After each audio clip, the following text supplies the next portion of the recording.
أشهد أن لا إله إلا الله وحده لا شريك له وأشهد أن محمدا عبده ورسوله الذي أرسله بالحق بشيرا ونذيرا وداعيا إلى الله بإذنه وسراجا منيرا أما بعد فإن خير الحديث كتاب الله وخير الهدي هدي محمد صلى الله عليه وسلم وشر الأمور محدثاتها وكل محدثات بدعة وكل بدعة ضلالة وكل ضلالة في النار أما بعد أعوذ بالله من الشيطان الرجيم بسم الله الرحمن الرحيم إنا عرضنا الأمانة على السماوات والأرض والجبال فأبين أن يحملنها وأشفقن منها وحملها الإنسان إنه كان ظلوما جهولا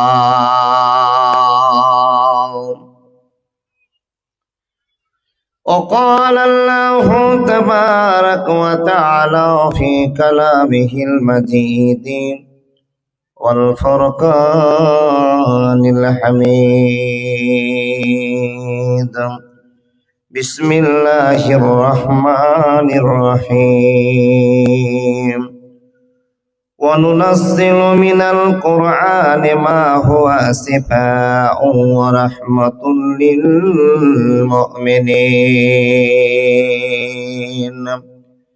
بسم الله الرحمن الرحيم الحمد لله رب العالمين الرحمن الرحيم مالك يوم الدين إياك نعبد وإياك نستعين اهدنا الصراط المستقيم صراط الذين أنعمت عليهم غير المغضوب عليهم ولا الضالين قال النبي صلى الله عليه وسلم إن الله طيب لا يقبل إلا طيبا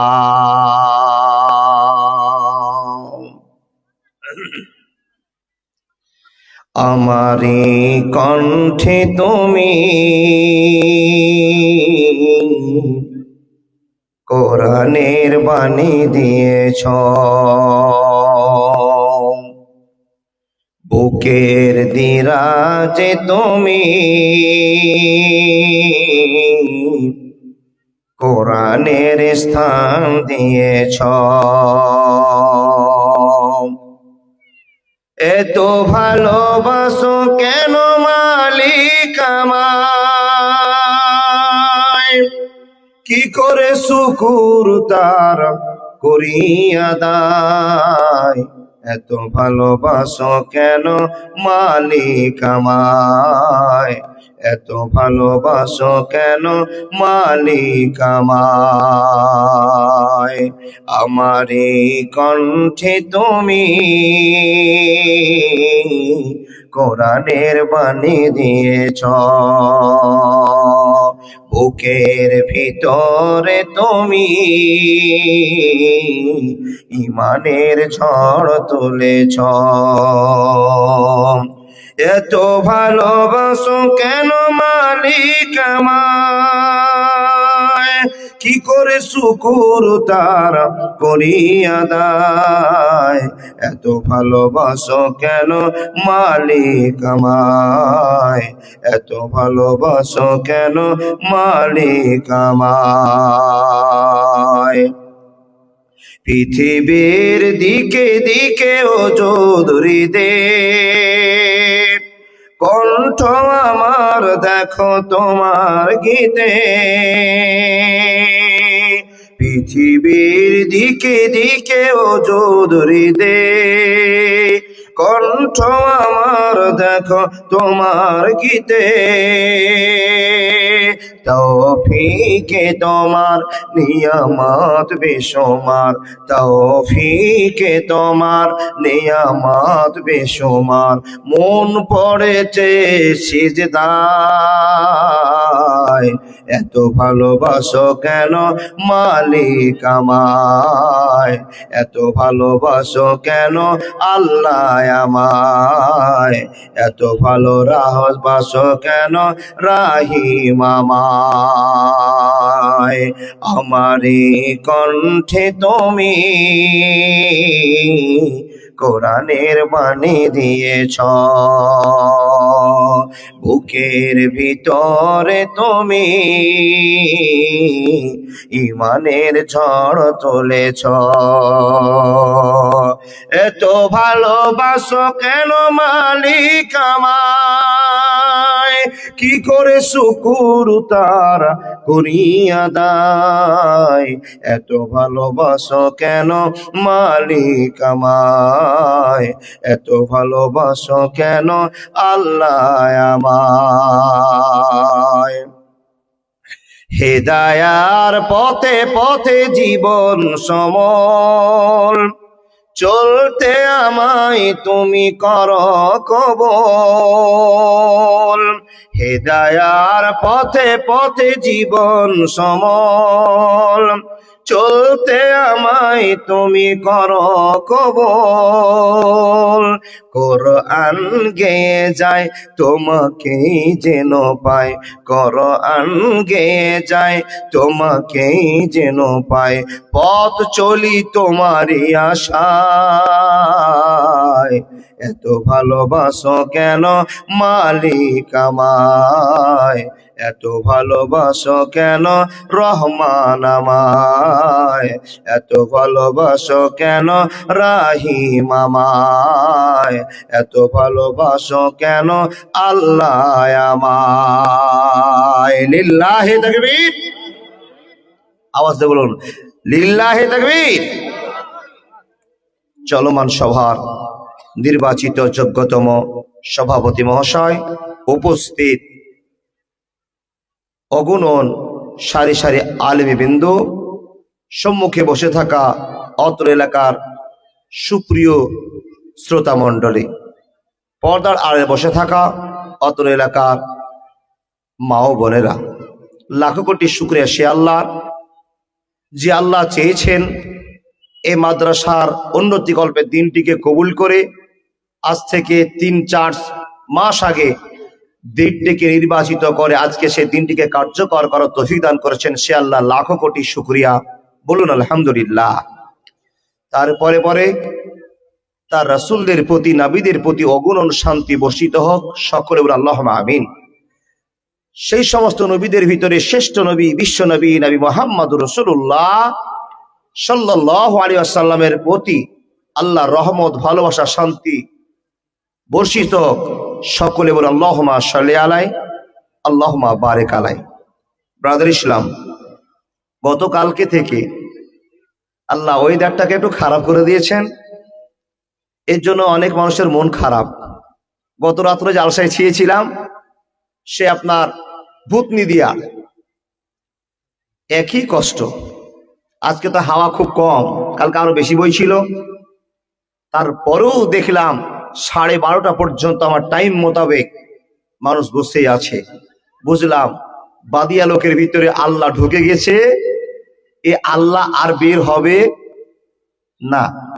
হাজারো যদি কষ্ট হয়, যারা আল্লাহর প্রেমে পড়ে গিয়েছি, নবীর প্রেমে পড়ে গিয়েছি, ওরা নাবি আল্লাহর প্রেম ছাড়া জীবন কাটাতে পারবো না। তাই তো আমরা দূর দূরান্ত থেকে কষ্ট করে, কেউ টোটোতে, কেউ তো বাইকে, কেউ চার চাকাতে, বিভিন্ন কৌশলে এই মাদ্রাসার প্যান্ডেলে উপস্থিত হয়ে গেছি। আর আমরা আল্লাহর ভালোবাসা পাওয়ার জন্যই বসে গেছি। আল্লাহ যেন আমাদের সকলকেই যোগ্য বান্দা হিসাবে কবুল করেন। একবার মন থেকে বলুন আল্লাহুম্মা আমিন। ভাই সকল, কষ্টের সময়, রাত ধীরে ধীরে গভীর হবে, কিন্তু যেই মৌসুমে মানুষ হওয়ার কথা ছিল সে তুলনামূলক ফিল্ডে অনেক কম, বাজার অনেক গরম। সুখদেবপুরে বলেছিলাম, এর জন্য কেউ কাউকে দায়ী করবেন না। নিজের কর্তব্য নিজে সামলান, নিজের দায়িত্ব নিজে পালন করুন, তবেই সমাজের পরিবর্তন হবে। জি, আজকে জালসার এই দৃশ্যটা দেখে মনে হচ্ছে মাদ্রাসা খুবই গরিব মাদ্রাসা।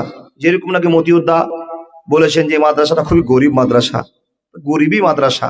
তার প্রমাণ হচ্ছে জালসাতে ঝকঝক করে লাইট হবে। লাইটের একটা বড় সমস্যা, পিছনে মেয়েদের জায়গার পরে ওই জায়গাটা অন্ধকার আছে। তার মানে এখানে একটা সুযোগ করে দিয়েছেন বাদাম লেনদেনের। খুলে বলবো না, জায়গাটা অন্ধকার থাকা মানে কোনো কেলেন থাকা। তো ওই জায়গাটাতে একটা হ্যালোজিন দিয়ে জোনাক করে দেওয়া উচিত ছিল। যাই বা হোক, কমিটি সজাগ আছে ইনশাআল্লাহ। আর আমরা প্রত্যেকটা মানুষ নিজে সজাগ, আল্লাহর ভয়ে জীবন কাটাবো, কোনো কেলেন থাকবে না ইনশাআল্লাহ। মন থেকে বললেন তো ইনশাআল্লাহ? জি, মুসলমানের পরিচয় মুসলমানই দিবে। আপনার ব্যবহারে আপনার পরিচয়। আপনি যে একজন মুসলমান, মানুষের সঙ্গে কথা বলে বুঝিয়ে দেন আমি একজন সাচ্চা মুসলমান, তা আপনি যেন আমার কথা বলাটা নিয়ে 3 দিন ভাবেন। আপনি কারোর সঙ্গে কথা বলছেন তো এই কথাটা নিয়ে যেন ওই লোকটা, যে লোকটা আপনার সাথে কথা বলছে, যে 3 দিন ভাবে যে লোকটার কথা বলাগুলো কত ভালো, এই লোকটা ঠান্ডা কত, এই ভদ্র মানুষ কত, এই লোকটার ভিতরে কোনো দ্বিচারিতা দেখতে পেলাম না। এরকম মুসলমানের পরিচয় হতে হবে। আল্লাহ যেন এই পরিচয় রেখে জীবন যাপন করার সুযোগ করে দেন। আরেকবার বলুন আল্লাহুম্মা আমিন। অনেক কথা বলার পরেই আপনাদের সামনে আজকে মূল একটা আলোচনা করব ইনশাআল্লাহ। যারা আলেম সমাজ, আলেম মানুষ, ওনারা বুঝে গিয়েছেন আমি কোন দিকে বিষয়টা নিয়ে চলতে শুরু করেছি। জি, এখানে যতটি মানুষ বসে আছেন, আত্মীয় স্বজনের বন্ধন, আমি জয়বার আপনাদের যা জিজ্ঞেস করি তা উত্তর দেন, এটা সবচেয়ে বড় ভালোবাসা। আর যতটি বক্তা আপনাদের এলাকায়, আমাদের এলাকায় আসবে, সবাই জানে যে এমদাদুলের কথা মানুষেরা শোনে আর এমদাদুলকে ভালোবাসে। তো বাবা, এই ভালোবাসার কথাটা আর একটু আপনাদের জিজ্ঞেস করব। ভালোবাসা যদি না দেন তাহলে আমার ওয়াজ শেষ। ভালোবাসা দেখালে কিছু বলতে পারবো। তো আপনাদের বলি, আচ্ছা এখানে যে আপনারা উপস্থিত হয়েছেন, এখানে কারো স্বার্থ সিদ্ধি পূরণের জন্য এসছেন, না শুধু আল্লাহ এবং আল্লাহ রাসূলের ভালোবাসাকে পূরণ করার জন্য এসছেন? ঠান্ডা হয়ে গেলেন কেন? এখানে আসছেন, এখানে জালসা শুনতে বসছেন, তো কিসের জন্য এসছেন? আল্লাহকে খুশি করার উদ্দেশ্যে। সবাই তো একটু মুখ থেকে বলুন, কাকে খুশি করার জন্য? আল্লাহকে। আল্লাহ এই মুখের ভাষাটাকে একদিন কার্যকর করবেন, যেদিন মুখে টেপ আঠা দিয়ে দিবে, মুখ বন্ধ, আপনাকে খুলিয়ে নিবে অন্য জিনিস দিয়ে, মুখের প্রচারটা হবে। ভাই সকল, এখানে এসছেন আল্লাহর ভয়ে, রাসূলের প্রেমে, মাদ্রাসার টানে, কোরআনের টানে, তাই না বাবা? তো যে কোরআন খানা আপনি স্বচক্ষে দেখছেন, এই যে কোরআন খানা, যে কোরআন নিয়ে মাদ্রাসা স্টার্ট, এই কোরআন যদি না থাকতো মাদ্রাসা হতো না। কোরআনের শিক্ষা না থাকলে মাদ্রাসায় আপনারা শুনতেও আসতেন না, আর দানও দিতেন না। তাহলে কোরআনেরও ভালোবাসা আছে। তো যেই কোরআনটাকে আপনি দেখছেন, মাত্র এখন 1/2 কিলো ওজন, 500 গ্রাম ওজন আছে। আচ্ছা, এই কোরআনটার যে 1/2 কিলো আপনি ওজন দেখছেন, এর দাম বাজারে 150 থেকে 250 টাকা। যত বড় কোরআন নেবেন তার মূল্য তেমনি ভাবেই চলে যাবে। মানে মতলব নেবেন তো আরো টাকা বেশি লাগবে। তো সব ঊর্ধ্বে আমি ধরে নিলাম একটা কোরআনের দাম 1000 টাকা। তো এই 1000 টাকার কোরআনে যা পাওয়া যাবে, আল্লাহ তাবারাক ওয়া তাআলা বলছেন গোটা পৃথিবীতে যা আছে ওই 1000 টাকার কোরআনটা সব পৃথিবীর পথকে নির্বাচন করে দিয়েছে। সুবহানাল্লাহ বলুন। পৃথিবীতে যা আছে সব এই কোরআনে ঢুকানো আছে। তো এই কোরআন শুরু হচ্ছে কি দিয়ে? মাদ্রাসা দিয়ে। এই কোরআন শুরু হচ্ছে কি দিয়ে? আপনার জীবনের মূল নীতি রেখে চালু করছে কোরআন দিয়ে। তাহলে এই যে কোরআনটা আমি দেখছি, এই কোরআনের দাম কতটা হতে পারে আপনাদের কাছে? এই কোরআনের দাম আপনাদের কাছে, আমাদের কাছে এটুকুই আছে, কোরআন পড়তে হবে, কোরআনের মানে বুঝতে হবে, কোরআন শুনলে 10 নেকি হবে, যে কোরআন পড়বে তার 10 নেকি, যে কোরআন শুনবে তার 10 নেকি, যে কোরআনকে সাহায্য করবে তারও 10 নেকি। আচ্ছা, কি এই কথা তিনটা শোনার পরে কোরআনের ভালোবাসা শেষ? না। কোরআনের যে কত ভালোবাসা, ধরতে পেরেছিল আকাশ, ধরতে পেরেছিল জমিন, ধরতে পেরেছিল পাহাড়। আমরা সাধারণে 500 টাকা দামের কোরআনে মূল্যায়ন আজও করে শেষ করতে পারলাম না। আজকে কোরআন নিয়ে আলোচনা হবে। কোরআনটা কি? কোরআনের ভিতরে আছে কি? ও আল্লাহর বান্দা, তো কোরআনের ভিতরে আছে কি? এই ছোট্ট একটা কোরআনের দায়িত্ব আসমান কেন নিতে পারলো না? জমিন কেন গ্রহণ করলো না? পাহাড় কেন নিতে পারলো না? আর আমরা সাধারণ আছি, এখন আছি, 2 মিনিট পর থাকবো না। এই লোকগুলো ফের আল্লাহকে বললাম, আল্লাহ তুমি আমাদেরকে কোরআনের দায়িত্বটা দিয়ে দাও। আল্লাহ কোরআনের পরিচয় দিচ্ছেন। ও আল্লাহর বান্দা, এই কোরআনটাকে আল্লাহ এত মূল্যবান করেছেন, মূল্যবান কোরআনটাকে দায়িত্ব দিচ্ছেন। এর ভিতরে যত রকমের গল্প আছে সব দায়িত্বটা দিচ্ছেন আসমানকে। আল্লাহ বলছেন, বিসমিল্লাহির রহমানির রহিম,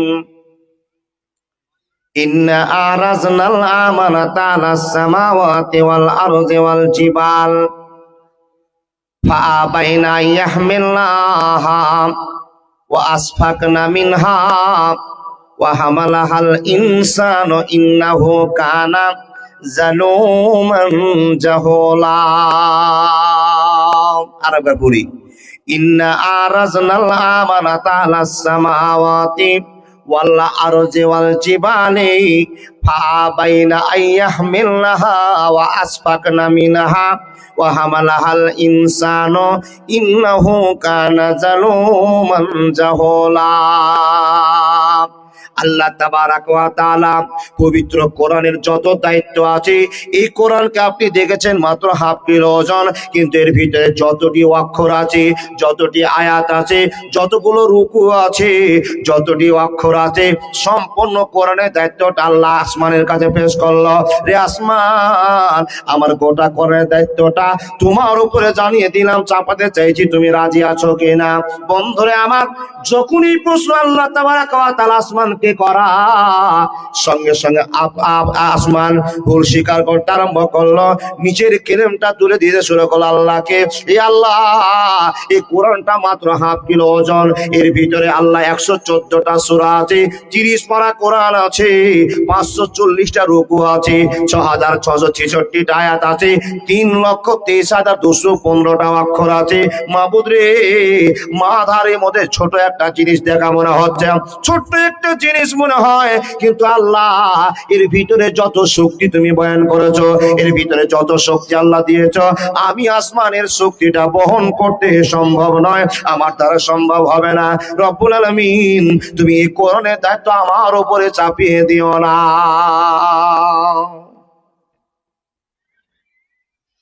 দেখেন, আল্লাহ তাবারাক ওয়া তাআলা কোরআনের দায়িত্ব যখন আসমানকে দিলেন, আসমান বলছে আমি পারবো না।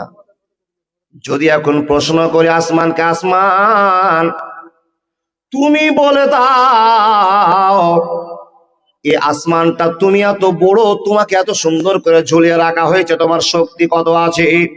রে আসমান, তুমি কেন আসমান তুমি পারবে না, আমার কোরআনের দায়িত্ব নিতে পারবে না?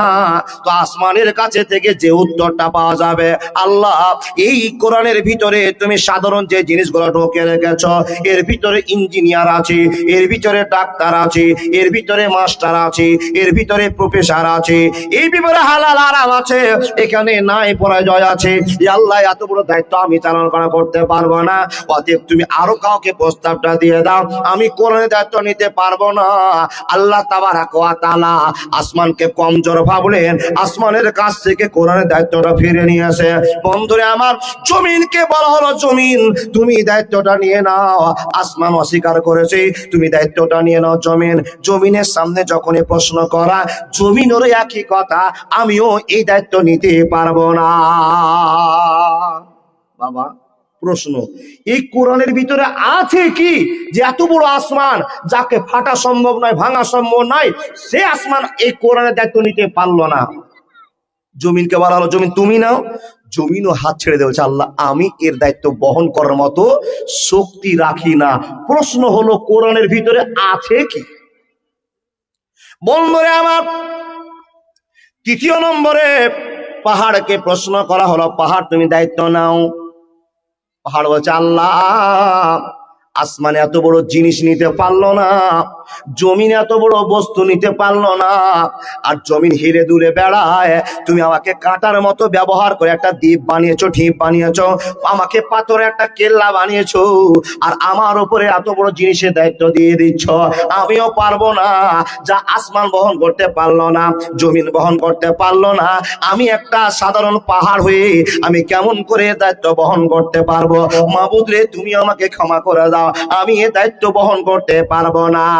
বন্ধুরা আমার, সময় পার হয়ে যায়, সময় পার হয়ে যায়, সময় পার হয়ে যায়, প্রশ্নের উপরে প্রশ্ন। মানুষকে আল্লাহ প্রশ্ন করলেন, মানুষ তুমি কি নিতে পারবে? তখন মানুষ এক বাক্যে হা করে বলে দিল, আল্লাহ আমি নিয়ে নিব, আমরা নিয়ে নিব, কোরআনের হেফাজত করার শক্তি আমরা পেয়ে যাব। আল্লাহর কাছে আবেদন করলো, কিন্তু এই মানুষগুলো যারা গ্রহণ করে নিল কোরআনকে, কত বড় অজ্ঞামি করেছে। বন্ধুরে আমার, এই মূর্খ মানুষগুলো গ্রহণ করে বলছে, আল্লাহ কোরআনের দায়িত্বটা দিয়ে দাও, আমরা সামাল দিয়ে দিব, আমরা মেনটেন্স করে নেব। আল্লাহ বলছেন, বান্দা তোমরা মূর্খ মানুষ হওয়ার পর তোমাদের পরিচয় দেখে আমি হতাশ হলাম। তুমি যখন গ্রহণ করতে চেয়েছ, তোমার ওপরে কোরআনটা দিলাম, কিন্তু এই কোরআন তোমাদের উপরে ছেড়ে দেওয়া সম্ভব হবে না।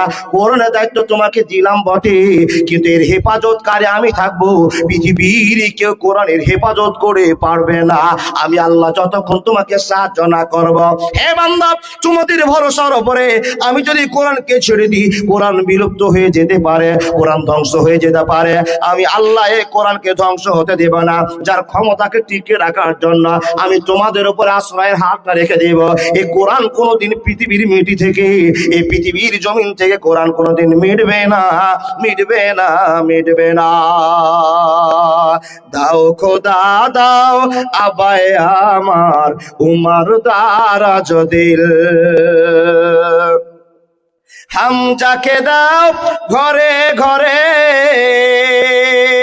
দিন কাটাতে অকাতরে, এবার কাবা ভাঙতে এলে পাঠাও আবাবিল, দাও খোদা দাও আমায় আবার উমার দারাজ দিল, দাও খোদা দাও আমায় আবার উমার দারাজ দিল। বন্ধুরে আমার, কথা বলতে আরম্ভ করলাম, উদরকে খুলে দিলেন, মনকে খুলে দেওয়ার পর আল্লাহকে মানুষরা বলল, কোরআনের দায়িত্ব দিয়ে দাও, আমরা কোরআনকে মেনটেন করতে পারবো। জোরে জোরে বলুন না সুবহানাল্লাহ।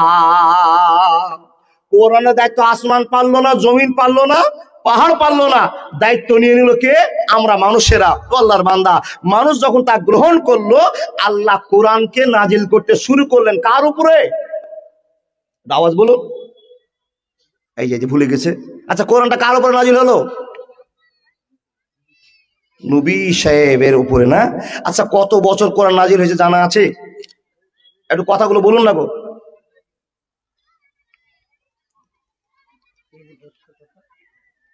জানা নাই? টোটাল গল্প কোরআনে কি আছে? আসমান নিতে পারলো না, জমিন পারলো না, পাহাড় পারলো না, কিন্তু আমরা মানুষ নিলাম। আজকে টোটাল আলোচনা এটাই হবে। আল্লাহর বান্দা, বলুন না কোরআনটা কয় বছর ধরে নাজিল হলো? কম বেশি হিসাবটা বলুন। 23 বছর। কত বছর মনে রাখেন? 23 বছর নাজিল হলো। ধারাবাহিকভাবে প্রয়োজনের পর প্রয়োজন, প্রয়োজনের পর প্রয়োজন, প্রয়োজন মিটাতে মিটাতে মিটাতে মিটাতে কোরআন যেদিন মুকাম্মাল হলো, কমপ্লিট হলো, বিশ্বনবীর ঘাট থেকে এটা জোয়াল নামলো। যেই লোকটার উপরে কোরআনকে আল্লাহ নাজিল করেছেন তার নাম মন খুলে বলুন তো, হযরত মুহাম্মদুর রাসূলুল্লাহ পড়ুন সাল্লাল্লাহু আলাইহি সাল্লাম। দেখেন আল্লাহর বান্দারা কোরআনের দায়িত্ব নিয়েছেন, কিন্তু এই কোরআনটা যখন নাজিল হতে শুরু করে, এই কার মাধ্যম দিয়ে নাজিল হয়েছে বাবা? কার হাত দিয়ে এসছে? জিবরাইল হাত দিয়ে। আচ্ছা আচ্ছা আচ্ছা, খুব বুঝতে পেরেছেন, আলহামদুলিল্লাহ। জিবরাইল যেদিন নিয়ে আসছেন কোরআনকে আকাশের মাটি থেকে, সেই দিন এই কোরআনের কিছু ভাব পাওয়া গেল, এর শক্তি কত, এর দাম কত। কি করে বাপ? যেই দিন সিদ্ধান্ত করলেন নবীর বয়স 40 বছর, সেই দিন আল্লাহ তাবারাক ওয়া তাআলা জিবরিলকে বলেন, জিবরিল একটা কোরআনের আয়াত নিয়ে বিশ্বনবীর উপরে চাপিয়ে এসো। বন্ধুরে আমার শুনুন, গল্প অনেক আছে, টাইম মেকআপ করা সম্ভব হবে না। আস্তে আস্তে আপনাকে কথা বলতে আরম্ভ করলাম। যখন আল্লাহ কোরআনের সিদ্ধান্ত করলেন মানুষের কাছে পৌঁছে দিবেন, অতএব বিশ্ব নবীর কাছে পৌঁছে দিবেন, এমন তো সময় কোরআন আকাশ থেকে নামবে, এমন তো টাইমে আকাশের অবস্থা কি, ফারিস্তাদের অবস্থা কি, জিবরাইলের অবস্থা কি, আপনাকে বলতে আরম্ভ করলাম। রে আল্লাহর বান্দারা, আমি বারবার প্রশ্ন করে থাকি, মেন ফারিস্তা হলো 4 জন। একটার নাম আজরাইল, একটার নাম জিবরাইল, একটার নাম মিকাইল, একটার নাম ইসরাফিল। এই 4 জন ফারিস্তা 4টা বড় দায়িত্বে আছে, কিন্তু এই 4টা দায়িত্বের ভিতরে সবচেয়ে বড় দায়িত্বটা কার? আপনারা বলবেন মালাকুল মউতের। আজরাইলের সবচেয়ে দায়িত্বটা বড়, তার কারণ হলো গোটা পৃথিবীতে যত জান আছে, এই জানটাকে কবজ করে বড় কষ্টের কাজ আছে।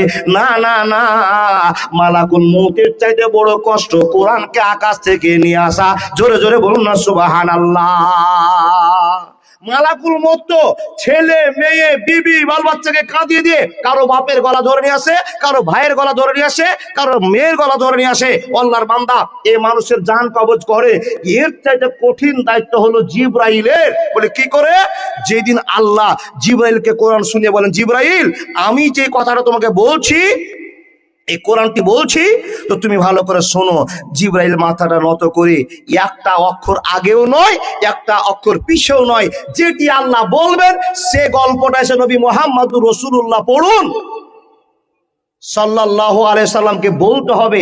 একটা যদি কম বেশি হয়ে যায় তোমার ঠ্যাং ফাটাবো। কারোটা সুবহানাল্লাহি ওয়া বিহামদিহি। এবার খবরটা নেন, কোরআন নাজিল চালু হচ্ছে, আকাশের মাটি থেকে জমিনের মাটিতে গারে হিরাতে আসবে। আকাশের মাটিতে কেমন গোলমাল চালু হয়ে গেল, মানুষের দল শুনে যান। নতুন নতুন কথা আপনার মনে হবে। যখন কোরআনটাকে নাজিল করার টাইম হবে, আকাশে যেন ঝাঁকুনি চালু হয়ে গেল, আকাশ ঝুঁকতে আরম্ভ করলো। কেন ঝুঁকছে, কেন ঝুঁকছে? আল্লাহ এই আসমানের দায়িত্বটা আমাকে দিচ্ছিলাম, নিতে পারেনি। এই দায়িত্বটা কোনো মানুষের উপরে চলে যাচ্ছে, মানুষ তা বহন করে সম্ভব করতে পারবে না। আকাশ থরথর করে কাঁপে। বন্ধুরে, আকাশের মাটিতে যত কোটি কোটি ফারেস্তা আছে, এরা সবাই ভয়ে যেন কম্পমান হয়ে যায়, চুপচাপ দাঁড়িয়ে থেকে যায়। কি করতে চলেছে? আল্লাহর একজন ফারেস্তা শুধু মাথাটাকে নিচু মনে করে শুনতে আরম্ভ করেছে। নবী মুহাম্মদ রাসূলুল্লাহর কাছে ঘটনাটা পেশ করবে।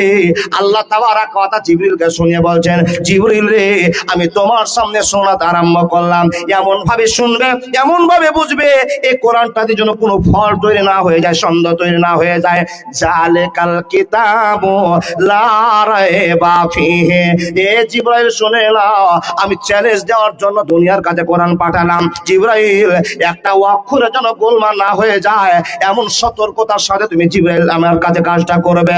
বন্ধুরে আমার, আকাশ নিস্তব্ধ হয়ে গেল, ফারিস্তারা জমজম হয়ে গেল, নড়াচড়া বন্ধ করে দিল। জিবরাইলের উপরে খবরটা আল্লাহ চালু করে দিলেন। জিবরাইল আল্লাহর কাছে শুনলেন, আর শোনার পরে বিশ্ব নবী মুহাম্মদুর রাসূলুল্লাহ উচ্চ কণ্ঠে বলুন সাল্লাল্লাহু আলাইহি ওয়াসাল্লামের কাছে এসে বলতে আরম্ভ করলেন, হে মানুষের দল, এখন তো মজার কথা, বড় কষ্টের কথা। আকাশের মাটি যদি স্তব্ধ হয়ে যায়, ফারিস্তারা যদি ভয়ে কাঁপতে লেগে যায়, আকাশ যদি থরথর করে কাঁপতে লেগে যায়, তো মানুষের কি অবস্থা হতে পারে, জমিনের কি অবস্থা হতে পারে, পাহাড়ের কি অবস্থা হতে পারে। যে লোকটা আখির নবী মুহাম্মদুর রাসূলুল্লাহ বলুন সাল্লাল্লাহু আলাইহি ওয়াসাল্লামের উপরে যখন কোরআনকে নাজিল করা হয়, তখন বিশ্ব নবীর কেমন অবস্থা হয়েছিল আপনারা না শুনলে কোনোদিন মনের ভিতরে শান্তি পাবেন না। টোটাল নতুন ওয়াজ বা খুব কুড়িয়ে কুড়িয়ে কুড়িয়ে কুড়িয়ে জমা করে ডেলিভারি দিচ্ছি, গোলমাল হতে পারে। ঠিক, অত বড় বক্তা নই, এদিক ওদিক থেকে টাম দিয়ে জমা করে আপনাকে ক্লিয়ার দিচ্ছি বাপ। খুব কষ্ট করে বোঝার চেষ্টা করেছি। আকাশের মাটি যদি কানা হয়ে যায়, আকাশ যদি কাঁদে, ফেরেশতা যদি থরথর করে কাঁপে, তাহলে জিবরাইলের কি অবস্থা? আর জিবরাইল কোরআন নিয়ে এসে নবীর কাছে বলছেন, তো জিবরাইলের কি অবস্থা? এই গল্প থেকে গেল। আল্লাহ নবীর কাছে আসছে, জিজ্ঞেস করব কাকে? যখন কোরআন নাজিল হতো তখন জিজ্ঞেস করব কাকে? বিশ্ব নবীর সবচেয়ে ভালোবাসা প্রিয় পাত্র জায়েদকে জিজ্ঞেস করি, ও জায়েদ তুমি বলো তো, বিশ্ব নবীর উপরে যখন কোরআনটা নাজিল হচ্ছিল তুমি কি আভাস কিছু পেয়েছো? তো জায়েদ রাদিয়াল্লাহু তাআলা আনহু বলছে, আমার রানের উপরে বিশ্ব নবীর রানটা ছিল, আর এমন সময় হঠাৎ করে জিবরিল এসে কোরআনের খবর দিচ্ছে। জোরে বলুন সুবহানাল্লাহ। দেখেন, কোরআনের খবরটা যখনই দিচ্ছেন, জায়েদের পাটা তলে আর নবীর পাটা উপরে উল্টা বসে আছেন। বন্ধুরে আমার শুনুন, আকাশের খবর মাটিতে আসছে, জিবরিল খবর দিতে আরম্ভ করেছেন, নবী গো আপনার কথা একটা চালু হলো। জায়েদ বলছেন, এত চাপ শুরু হলো, এত চাপ শুরু হলো, ওয়াল্লাহি কসম আল্লাহর, নবী মুহাম্মদের আমি যে ভাবটা দেখেছিলাম, নবীজি মাথাটাকে নিচু করে দিয়ে এত ভারাক্রান্ত, এত ভারাক্রান্ত, এত টেনশন, এত টেনশন, এত টেনশন। বন্ধুরে, জায়েদ রাদিয়াল্লাহু তাআলা আনহু বলছেন, আমার পাটা যেন ভেঙে যাবে, আমার পাটা যেন আর থাকবে না, আমার পা যেন সিদ্ধ হয়ে যাচ্ছে, এমন কষ্ট আমার উপরে চালু হয়ে গেছে। আল্লাহ নবীর উপরে ভর চেপেছে, আর নবীর ভরটা আমার উপরে চাপতে আরম্ভ করেছে। জায়েদ রাদিয়াল্লাহু তাআলা আনহু বলছে, আমি জানতাম না, কোরআনকে মনে হয় সাধারণ একটা গল্প মনে করতাম, ছোট্ট একটা কিতাব মনে করতাম, কিন্তু না না না, আমি নবীকে যখন নবী হালকা হয়ে গেল, আমার পা হালকা হয়ে গেল, নবীকে জিজ্ঞেস করলাম, ইয়া রাসূলুল্লাহ আপনি বলুন গো নবী, আপনার এত ওয়েট কি করে হয়ে গেল? আপনি 70 কেজির মানুষ, একটা মনে হয় 5 কুইন্টাল আপনার ওয়েট হয়েছে, আপনার ওজন হয়েছে। নবী বলছেন, জায়েদ আমার ওজন বাড়ার কারণ হলো আল্লাহর আকাশের দায়িত্ব আমার মাথার উপরে বর্ষণ হতে আরম্ভ করেছে। একবার জোরে জোরে বলুন না সুবহানাল্লাহ। জায়েদের কাছ থেকে একটা প্রমাণ পেলাম, সবচেয়ে নবীর ভালোবাসা স্ত্রী মা আয়েশা। ওনাকে জিজ্ঞেস করি, ও মা বলুন তো দেখি, যখন কোরআন খানা নাজিল হয়, যখন জিবরাইল কোরআনের আয়াতগুলোকে নিয়ে এসে জমা করে দেয়, তখন নবীজির কি অবস্থা হতো, কেমন টেনশন হতো? তো মা আয়েশা রাদিয়াল্লাহু তাআলা আনহা বলছেন, আকাশের খবর যখন জিবরাইল এসে নবীর উপর দিতে শুরু করতেন, অতএব কোরআন যখন নাজিল হতে আরম্ভ করত, বন্ধুরে আল্লাহর নবীর চেহারাটা এমন হয়ে যেত, চোখগুলো লাল লাল হয়ে যেত, যেন বিশ্ব নবী এমন টেনশনে পড়েছে, এমন বিপদে পড়ে গেছে, এই বিপদ থেকে উদ্ধার করা সম্ভব নয়। এমনকি আমি লক্ষ্য করতে পেরেছি, মা আয়েশা বলছেন, নবীজির গা ভিজে চপচপ করে পানি বের হতো, শুধু তাই নয়, কপাল থেকে ফোঁটা ফোঁটা পানি পড়তে আরম্ভ হতো। বন্ধুরে, আপনার সামনে ওয়াজ করতে আরম্ভ করলাম, একটা গাঁজা করে কথা বলবো না ইনশাআল্লাহ। আল্লাহর বান্দারা, যখন বিশ্ব নবীর কাছে কোরআন নাজিল হতো, মা আয়েশা বলছেন, নবীজির কপাল ঘেমে যেন টপ টপ করে পানি পানি ঝরে ঝরে পড়তো। দিনের তরি যাইরে ডুবে এসে ধরো হাল, এসো সেবক এসো যুবক এসো মায়ের লাল, এসো যুবক এসো সেবক এসো মায়ের লাল, দিনের তরি যাইরে ডুবে এসে ধরো হাল, এসো সেবক এসো যুবক এসো মায়ের লাল, এসো যুবক এসো সেবক এসো মায়ের লাল।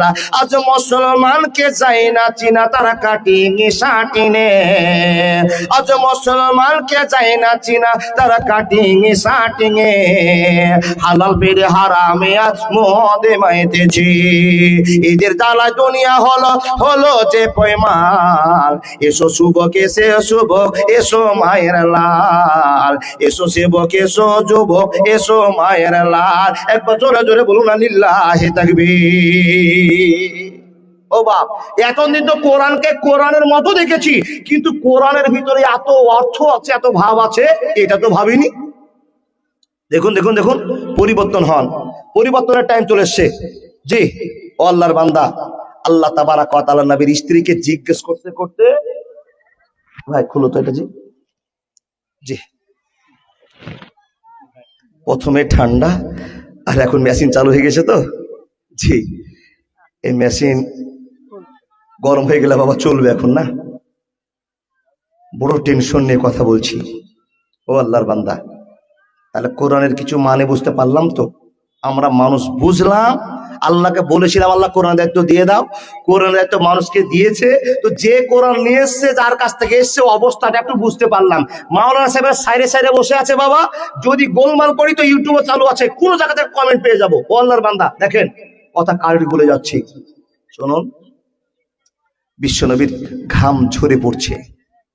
বন্ধুরে আমার শুনুন, প্রশ্ন এখন আপনাদের কাছে, এই কোরআনের কত দাম, কত মান, কত ভালোবাসা, এই কথাটা আপনাকে বোঝার জন্য আল্লাহ তাবারাক ওয়া তাআলা বলছেন, মানুষ তোমরা জানো না এই কোরআনকে তোমরা সাধারণ মনে করেছো, মাওলানারাকে তোমরা সাধারণ মনে করেছো, এই কোরআনকে তোমরা হঠকারিতা মনে করেছো। না না না, কোরআন অত সহজ বস্তু নয়, সহজ জিনিস নয়। আল্লাহ কেমন করে তা বুঝবো? আল্লাহ তাবারাক ওয়া তাআলা বলছেন, বান্দারে বুঝার জন্য সঠিক একটা উপায় বের করেছে। রে আল্লাহর বান্দা বান্দিরা, কোরআনকে বুঝার জন্য তোমার যথেষ্ট জ্ঞান আমি আল্লাহ দিয়েছি। তুমি একজন শ্রেষ্ঠ মানুষ, তোমার পরিচয়টা মানুষের মতো হতে হবে। আল্লাহ তাবারাক ওয়া তাআলা বলছেন, তোমরা যদি কোরআনকে ফালতু মনে করো, ছোট মনে করো, দাম মনে করো, তো আমি কোরআনের ভিতরে যে অক্ষরগুলো দিয়েছি, যে সূরাগুলো নাযিল করেছি, যে সূরার ভিতরে ভালোবাসার কথাগুলো বর্ণনা করেছি, আয়াতগুলো হাজার হাজার বর্ণনা করেছে, মানুষ রে এই কোরআনের মতো একটা আয়াত তৈরি করে দেখাও, একটা সূরা তৈরি করে দেখাও। কোরআনের ভাষা আল্লাহ বলছেন, ওয়া ইন কুনতুম ফি রাইবিম মিম্মা নাযালনা আলা আবদিনা ফাতু বিসূরাতিন বিমিসলিহি ওয়াদউ শুহাদাকুম ইন কুনতুম সাদিকিন। আল্লাহ তাবারাক ওয়া তাআলা পবিত্র কোরআনের মধ্যে ঘোষণা করে মানুষকে বলছেন, এ মানুষেরা, তোমাদের যদি সন্দেহ হয়ে যায়, তোমাদের জন্য মন খারাপ হয়ে যায়, তোমাদের জন্য একটা যদি কত চলে আসে, বান্দারে কোরআনকে নিয়ে যদি তোমাদের মনে একটা সন্দেহ জায়গায় তৈরি হয়ে যায়, এ বান্দা কোন অক্ষর কিনে যদি তোমাদের গোলমাল থেকে যায়, কোন আয়াত কিনে যদি কোনো গোলমাল থেকে যায়, কোন সূরা কিনে মনে মানুষ তা পূরণ না হয়, হে বান্দা আমি তোমাদেরকে চ্যালেঞ্জ দিলাম, এই কোরআনের মতো একটা আয়াত তৈরি করে দেখাও, একটা সূরা তৈরি করে দেখাও, দেখো তো তোমরা পারো কিনা, এই কোরআনের মতো একটা গল্প সাজিয়ে সাজিয়ে বলতে পারো কিনা। আল্লাহ তাবারাক ওয়া তাআলা বলছেন, ওয়া ইন কুনতুম ফি রাইবিম মিম্মা নাযালনা আলা আবদিনা ফাতু বিসূরাতিন মিন মিসলি। বন্ধুরে, আজও পর্যন্ত পৃথিবীর মাটিতে কোরআন নিয়ে গবেষণা করতে করতে করতে করতে করতে করতে আল্লাহর ভুল সাব্যস্ত করার জন্য লেগে পড়ে উঠেছে। আজও পর্যন্ত পৃথিবীর জমিনে কোরআনের ভুল ধরা কারো পক্ষে সম্ভব হয়নি, কিয়ামত পর্যন্ত ভুল ধরা সম্ভব হবে না, হবে না, হবে না। এর নাম হলো কোরআন। জি, এর নাম হলো কোরআন। মাওলানা, কোরআনের তো গল্প শুনলাম, কোরআনে আছে কি গো? কি এমন জিনিস আল্লাহ কোরআন দিয়েছে যে এর দায়িত্ব আসমান জমিন পাহাড় কেউ নিতে পারলো না? আমাদের মতো চুনুপটি মানুষকে আল্লাহ দিয়েছেন, মানুষ আমরা গ্রহণ করেছি। আছে কি? এবার কোরআনের ভিতরে আছে কি এবার বলতে শুরু করলাম। সবাই আমার সঙ্গে সঙ্গে একবার বলুন, বিসমিল্লাহির রহমানির রহিম। বলুন, আলহামদুলিল্লাহি রাব্বিল আলামিন, আর রহমানির রহিম, মালিকি ইয়াউমিদ্দিন, ইয়াকা না'বুদু ওয়া ইয়াকা নাস্তাইন, ইহদিনাস সিরাতাল মুস্তাকিম, সিরাতাল লাযিনা আন'আমতা আলাইহিম, গায়রিল মাগযুবি আলাইহিম ওয়ালাজ-জালিন। সুন্দর করে বললেন, মানে একজনও জানেন না, মৌলভী সাহেব ছাড়া। কিছু কিছু লোক জানে, হয়তো আমি ভুল বলে দিলাম, একজনও জানেন না, কথা ভুল হয়ে গেল। আল্লাহর বান্দা, যে সূরাটা পাঠ করলাম এই সূরাটার নাম হলো সূরা কি গো? ফাতিহা। তো দুনিয়াতে এখনো মানুষ আছে ফাতিহা একটা সূরা, আলহামদুলিল্লাহি রাব্বিল আলামিন একটা সূরা। জি জি জি জি, ওটি তো বাদ আছে মাওলানা। উম্মুল কোরআন সেফা আরো যে আছে 14 খানা নাম, এটি বাদ। এখনো কোন হোসলা আছে যে জানে কোরআনে যে প্রথম সূরাটা আছে ওর নাম হলো ফাতিহা, আর দ্বিতীয় নাম হলো আলহামদুলিল্লাহি রাব্বিল আলামিন। জি, নিজের চোখের জানা গল্প বলছি বাবা। মেয়েদের কথা জিজ্ঞেস করছি, ফাতিহা সূরা জানো? বলে দুটাই জানি, ফাতিহা জানি, আলহামদুলিল্লাহ জানি। তো কোনটা জানো? ফাতিহা জানো তো? ফাতিহা বলো তো। আলহামদুলিল্লাহি রাব্বিল আলামিন আর রহমানির রহিম মালিকি ইয়াউমিদ্দিন ইয়াকা না'বুদু। সুন্দর বললো। আমি বলছি আলহামদুলিল্লাহি রাব্বিল আলামিন সূরাটা এবার বলো তো। আটকে গেল। বুঝেননি কথা? ওর মাথায় ঢুকেছে যে আলহামদুলিল্লাহ একটা সূরা, ফাতিহা একটা সূরা। বন্ধুরা আমার, এই সূরা ফাতিহা কোরআনে 30 পারা, কোরআনের প্রথমে কেন দেওয়া হলো? 114টা সূরার প্রথমে কেন বসা হলো? 6666টা আয়াতকে প্রাধান্য না দিয়ে এই আয়াতকে প্রাধান্য দেওয়া হলো কেন? 6666টা আয়াত পার করে 3,23,215টি অক্ষরকে পিছনে ফেলে দিয়ে আলহামদুলিল্লাহ থেকে কেন স্টার্টটা হলো? অনেক রকমের প্রশ্ন উত্তর করা যেতে পারে। বন্ধুরে, আপনাকে এখন ছোট্ট করে আমার যেটুকু জ্ঞান আছে এই জ্ঞানকে ভেঙে ভেঙে বলতে আরম্ভ করলাম। মানুষ রে, কোরআনে যতটি সূরা আছে সবচেয়ে দামি সূরার নাম হলো সূরা ফাতিহা। ভালো করেন, সূরা ফাতিহাটা যতটি সূরা আছে সবচেয়ে দামি সূরার নাম, এবার মুখ থেকে বলুন না, আনন্দ পাবো গো, সূরা ফাতিহা। বলে মাওলানা, এর দাম কেমন করে বুঝবো, এর দাম কেমন করে নির্ণয় করতে পারবো? সূরা ফাতিহাকে দেখে আলোচনা করতে শুরু করলাম। যে মানুষের দল, বাদুরু সাহেবের মতোই কথা বলবো। দেখেন দেখেন দেখেন, এখানে একটা 1.5 ফিট আছে ওই লাইট নিয়ে। জি জি জি, যে আমরা চ্যাংড়া মানুষ তো অসুবিধা হয় না, কিন্তু বুড়া মানুষের রাগ বেশি হয়ে গেছে না? যা বলছে বাপ সবই তো ভাইরাল। এই স্টেজে যে ক্লেম করতে পারবে সেই ভাইরাল। একটা ঘটনা ঘটলেই ভাইরাল। তো ঘটনা ঘটাতে চাইতে চাইছি না বাবা, কিন্তু একটু সবাই নিজে নিজে জায়গাটা সেফটি রাখবেন। তো ওখান থেকে লাইট ছাড়ছে। জি, কি বলছিলাম ভুলে গেলাম।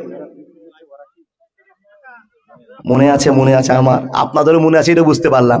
বন্ধুরা আমার শুনুন, সূরা ফাতিহা এত দামি সূরা হওয়ার কারণটা কি? এই সূরা ফাতিহাটাকে আবার মন থেকে বলুন। বন্ধুরে, একটা কথা আপনাদের সকলে জানা, সূরা ফাতিহা ছাড়া নামাজের রেকর্ডটা ক্লিয়ার হবে না। জানেন না? স্পষ্ট হাদিস আছে। হ্যাঁ বন্ধুরা আমার, কোন মানুষ যদি দৌড়তে দৌড়তে মসজিদে যায় আর মসজিদে নামাজ শেষ হচ্ছে, নামাজটা চলছে, ফাতিহা সূরা ক্লিয়ার করে বলতে পারলেন না, হাদিসে প্রমাণ আছে যে ওই রাকাতটা আপনার হবে না, ওই রাকাতটা আপনি পেলেন না যতক্ষণ ক্লিয়ার করে সূরা ফাতিহাকে বলতে পারলেন না। তাহলে এখানে একটা সূরা ফাতিহা দাম পাওয়া গেল। বন্ধুরে, পরে কোন একটা হাদিস পাওয়া যাবে, যদি সূরা ফাতিহাটা ছুটে যায়, রুকুটাকে কমপ্লিট ভাবে করতে পারা যায়, তো ওই রাকাতটাকে ধরা হয়ে যাবে। কিন্তু সবচেয়ে সহি কথা হলো ফাতিহা সূরাকে পড়ে নামাজকে ক্লিয়ার করতে হবে। গোলমালের সময় সলেমান দাও তো তাকাচ্ছে। জি, ওই দুটারই ফয়সালা মেরে দিলাম। অস্তবা দেখেন, ফাতিহা যদি ছুটেও যায় তারপরে রেকর্ডটা হয়ে যাবে। অনেক আলোচনা আছে, ছেড়ে দিলাম। কিন্তু সহি শুদ্ধ কথা যেটা হলো ফাতিহা পড়তেই হবে। এখানে মাওলানা সাহেব আমার কানে কানে আবার বলে দিলেন, ফাতিহা সূরাটার নাম হলো উম্মুল কুরআন, কুরআনের মা। জি, আবার এই সূরাটাকে সূরা সেফা। ও বাবা, এর 14খানা নাম আছে, অতটি আমি জানি না, 2-4টা জানি, আপনাকে বললাম। এ হলো উম্মুল কোরআন, কোরআনের মা। এ ফাতিহা সূরা হলো শেফা। তো আজকে যে আলোচনা করব, কোরআন হলো শেফা, মানে কোরআনটা হলো ডাক্তার, কবিরাজ, ইঞ্জিনিয়ার, প্রফেসর, সাহিত্যিক, দার্শনিক, যত রকমের পৃথিবীর স্বাদ আছে সব কোরআনের ভিতরে ঢুকে আছে। আর কোরআনে যা আছে সব ভালোবাসার কথাটি সূরা ফাতিহাতে ঢুকে আছে। জোরে বলুন সুবহানাল্লাহ। কি কি আছে আলোচনা শুরু হলো। বন্ধুরে আমার, আল্লাহ তাবারাক ওয়া তাআলা বলছেন, হে মানুষের দল, এই কোরআনের ভিতরে সূরা ফাতিহাটা কত দামি সূরা। এর 14খানা নাম আছে। 14খানা নাম নিয়ে আলোচনা করতে পারবো না, মাত্র 2খানা কোরআন নিয়ে আলোচনা করবা, নাম নিয়ে আলোচনা করবা। বন্ধুরে, একটা হলো কোরআন হলো মা।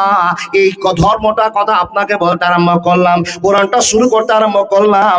আপনি কোরআন শুরু করবেন তা আলহামদুলিল্লাহি রাব্বিল আলামিন দিয়ে শুরু করবেন, আর রহমানির রহিম দিয়ে শুরু করবেন, মালিক ইয়াউমিদ্দিন দিয়ে শুরু করবেন। যারা এই কোরআনটাকে আপনার তেলাওয়াত করছেন, সূরা আপনি ফাতিহা পড়তে আছেন, কত বড় নেকি ইনকাম হলো, কত নেকি আপনার সঞ্চয় হলো, আপনার দেহের কত পরিবর্তন হলো। এই সূরাটা দিয়ে কোন কোন কাজ করা যাবে, আজকে টোটাল আলোচনা আপনাদের সামনে করতে শুরু করলাম। বন্ধুরে, আল্লাহ তাবারাক ওয়া তাআলা বলছেন, এই কোরআনকে সাধারণভাবে গ্রহণ করিও না। এই কোরআন তোমাকে পৃথিবীর শ্রেষ্ঠ মানুষ বানাতে সাহায্য করবে, আখিরাতের শ্রেষ্ঠ মানুষ বানাতে সাহায্য করবে। এর নাম হলো কোরআন। কি কি আছে দুটা গল্প আপনাদের সামনে বলবো, মাত্র দুটো গল্প। ও আল্লাহর বান্দা, দুটো গল্প দিয়ে আমার দাওয়াতটা শেষ করব ইনশাআল্লাহুল আজিজ। দেখুন কোরআনের ভিতরে পিছনে যা আছে আছে, একটা সূরা ফাতিহা আর দ্বিতীয় নম্বরে সূরা ফালাক আর সূরা নাস। আচ্ছা, এই সূরা ফালাক আর নাস কেউ জানেন না এরকম মানুষ আছে? আছেন গো? জি, সূরা ইখলাসও হোক, মাওলানা সাহেব বলেছেন সূরা ইখলাস মানে কুল হু আল্লাহু আহাদ, কুল আউযু বিরাব্বিল ফালাক, কুল আউযু বিরাব্বিন নাস।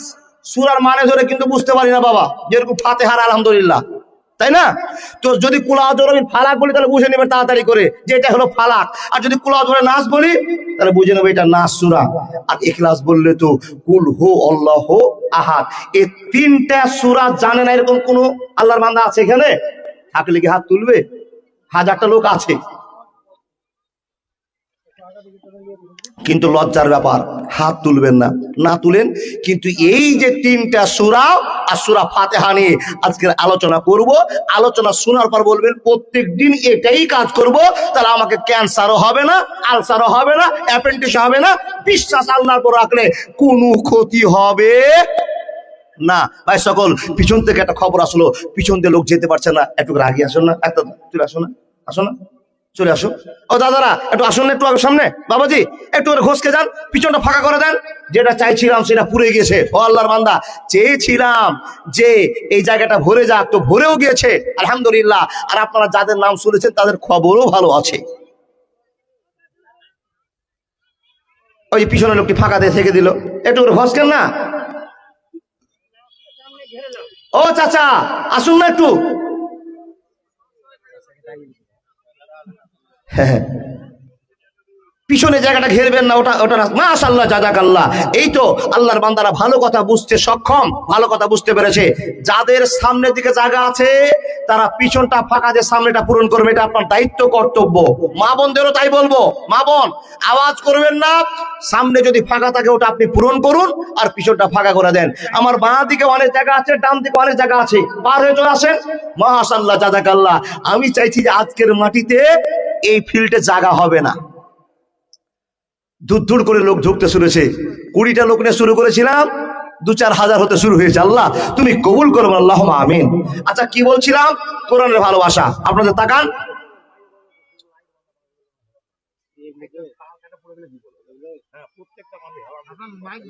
ও হেলান দিতে নিষেধ নাকি? খুঁটিতে খুব হিলান ভালোভাবে দিবেন বাবা, তার কারণ সতর্কতা একবার বজায় রাখুন। এই জন্য যে তারের ব্যবস্থা করা আছে, কারেন্ট শর্ট লেগে যেতে পারে। খুঁটিতে খুব সাবধান, খুব সাবধান থাকবেন, তার কারণ বিপদ হতে 1 সেকেন্ড লাগে না। সতর্কতার মধ্য দিয়ে যাচ্ছে, শেষ করবে ইনশাআল্লাহ। বন্ধুরা আমার কথা বলতে আরম্ভ করলাম যে আল্লাহর বান্দা বান্দিরা, আল্লাহ তাবারাক ওয়া তাআলা বলছেন এই সূরা ফাতিহাকে তোমরা সাধারণ মনে করো, প্রত্যেকদিন কোরআনকে তেলাওয়াত করো নামাজের ভিতরে। আল্লাহুম্মা বাইত বাইনি ওয়া বাইনা খাতাইয়া কামা বাত্তা বাইনাল মাশরিক ওয়াল মাগরিবি। সময় পার হয়ে গেল, আবার শুরু করে দিল আলহামদুলিল্লাহি রাব্বিল আলামিন।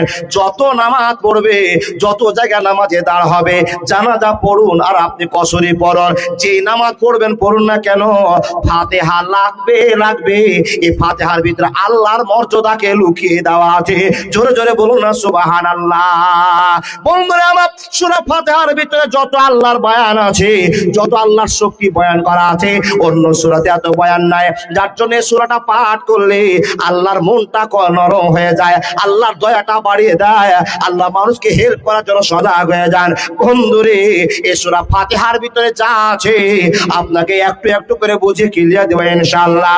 আল্লাহর বান্দারা আপনাদের সামনে বলতে আরম্ভ করলাম, আল্লাহর কোরআনে প্রমাণ করে বলছেন ওয়ানুনাজ্জিলু মিনাল কোরআনি মা হুয়া শিফাউন ওয়া রাহমাতুল লিল মুমিনিন। বন্ধুরা আমার, কথা বলতে আরম্ভ করলাম, আল্লাহ বলছেন বান্দা এই কোরআনের ভিতরে এমন জিনিস ভরা আছে যে কোরআনটা হলো শিফা, সূরা ফাতিহাটা হলো শিফা। এই শিফাটার মানে আপনাকে বুঝিয়ে জি জি, কোরআনটা হলো কেতাব, আর কেতাবের ভিতরে আপনার আল্লাহ ওষুধ ঢুকে রেখেছে, ওষুধ ঢুকে রেখেছে। আর সূরা ফাতিহার ভিতরে এত বড় ট্যাবলেট আছে যে ট্যাবলেটটাতে ক্যান্সার ভালো হবে, আলসার ভালো হবে, মরা ভালো হবে, চিন্তা রোগ ভালো হবে, সকলকে ভালো করতে পারবে। এই কথাটার নাম হলো শেফা। বন্ধুরে, আল্লাহ তাবারাক ওয়া তাআলা সূরা ফাতিহার ভিতরে এত গুণ ভরে রেখেছে। এই সূরা ফাতিহাকে নিয়ে আলোচনা করা হয়, সারা বছর শেষ হয়ে যাবে, সূরা ফাতিহার ওয়াজ শেষ হবে না। দেখুন দেখুন, ওয়াজ চালু করলাম, সূরা ফাতিহাটা শেফা। এই শেফাকে নিয়ে একটু আলোচনা করি। এখানে ওষুধ আছে। বন্ধুরে আমার, আবু সাঈদ খুদরি রাদিয়াল্লাহু তাআলা আনহু বর্ণনা করেন, একটা হাদিস আপনাকে মনোযোগ দিয়ে শুনতে হবে। যারা কোরআনকে গুরুত্ব দেন না, যারা সূরা ফাতিহাকে বারবার পড়ার ইচ্ছা রাখেন না, ওই সমস্ত মানুষকে আমি আজকে বলছি, আপনি জীবনে কত বড় বড় ভুল করেছেন গো বাবা। আপনার যে এত অসুখ হয়েছে, এত যে আপনি বিপদে পড়েছেন, আল্লাহর কাছে কেন আপনি এই খবরটা জানাননি আর বলেননি? আল্লাহ আপনার কথা শুনবে আর আপনাকে সাহায্য করবে করবে। মাওলানা কি সাহায্য করবে একটু বলুন না দেখি। রে আল্লাহর বান্দা বান্দিরা, যদি কোনো মানুষ বিপদে পড়ে যায়, কোনো অসুস্থের মধ্যে পড়ে যায়, এই কথাটা বলে আপনি শুরু করলেন ফোঁক দিতে, আলহামদুলিল্লাহি রাব্বিল আলামিন আর রহমানির রহিম মালিক ইয়াউমিদ্দিন ইয়াকা না'বুদু ওয়া ইয়াকা নাস্তাইন ইহদিনাস সিরাতাল মুস্তাকিম সিরাতাল লাযিনা আন'আমতা আলাইহিম গায়রিল মাগযুবি আলাইহিম ওয়ালাদ-দাল্লিন। আল্লাহ তাবারাক ওয়া তাআলা বলেন, কোন মানুষ যদি সূরা ফাতিহা বলে কোন রোগীর গায়ে ফোঁক মেরে দেয়, আর লোকটা যদি অরিজিনাল ফোঁক মেরে থাকে, তোর আরোগ্য হবে হবে, অসুখ ভালো হবে হবে। জোরে বলুন না ইনশাআল্লাহ। হবে ইনশাআল্লাহ। কি করে? ইন্নাল্লাহা তাইয়্যিবুন লা ইকবালু ইল্লা তাইয়্যিবা। আল্লাহ পবিত্র, আর আল্লাহ পবিত্রকে ভালোবাসে। আর পবিত্র অবস্থায় যদি সূরা ফাতিহা বলে কাউকে ফুক মেরে দেয়, তো এই ফুকের বদৌলতে সূরা ফাতিহার ভালোবাসাতে অসুখ ভালো হবেই হবে। এবার একটা লম্বা হাদিস বলবো আপনাকে। জি, সূরা ফাতিহা বারবার তেলাওয়াত করলেন, কিন্তু এর ভিতরে কি আছে জানেন না। কোরআন হালকা জিনিস না। এই কোরআনকে নিতে গিয়ে নবীর হাড় ভাঙা পরিশ্রম হয়েছে, ঝরঝর করে ঘাম ঝরেছে, আকাশের ফারেশতারা কম্পমান হয়েছে, আকাশ নিস্তব্ধ হয়ে থরথর করে কেঁপেছে। আল্লাহ জিবরাইলকে বলেছে, তো জিবরাইল চোখের পানি ছেড়ে দিয়ে নাল্লা চোখ করে আল্লাহর আওয়াজটা শুনেছে। একটাও মিস্টেক হবে না, হলে আল্লাহর কাছে পানিশমেন্ট খেতে হবে। তাই তো আপনাকে শুরু করেছি সূরা ফাতিহার মধ্যে আছে কি, হাদিস শুরু করেছি। আবু সাঈদ খুদরি রাদিয়াল্লাহু তাআলা আনহু বর্ণনা করছেন, কি নবীজির কিছু সাহাবারা একটা দল বল নিয়ে চলে গেলেন, কোন একটা কাফেলা নিয়ে দেশ ভ্রমণ করতে, বাবা ঘুরতে গেলেন, বাবা কোন প্রয়োজনে গেলেন। নবীজির সাহাবার কিছু দল জিহাদে যাচ্ছিলেন। জি, জিহাদেরও প্রমাণ আমার মাওলানা সাহেব বলেছে, ওটাই বললাম। কোন কাজের উদ্দেশ্যে একটা দল যাচ্ছিল, তো বাবা এটা মান্দা পড়া গেলাম, তাই কিনা?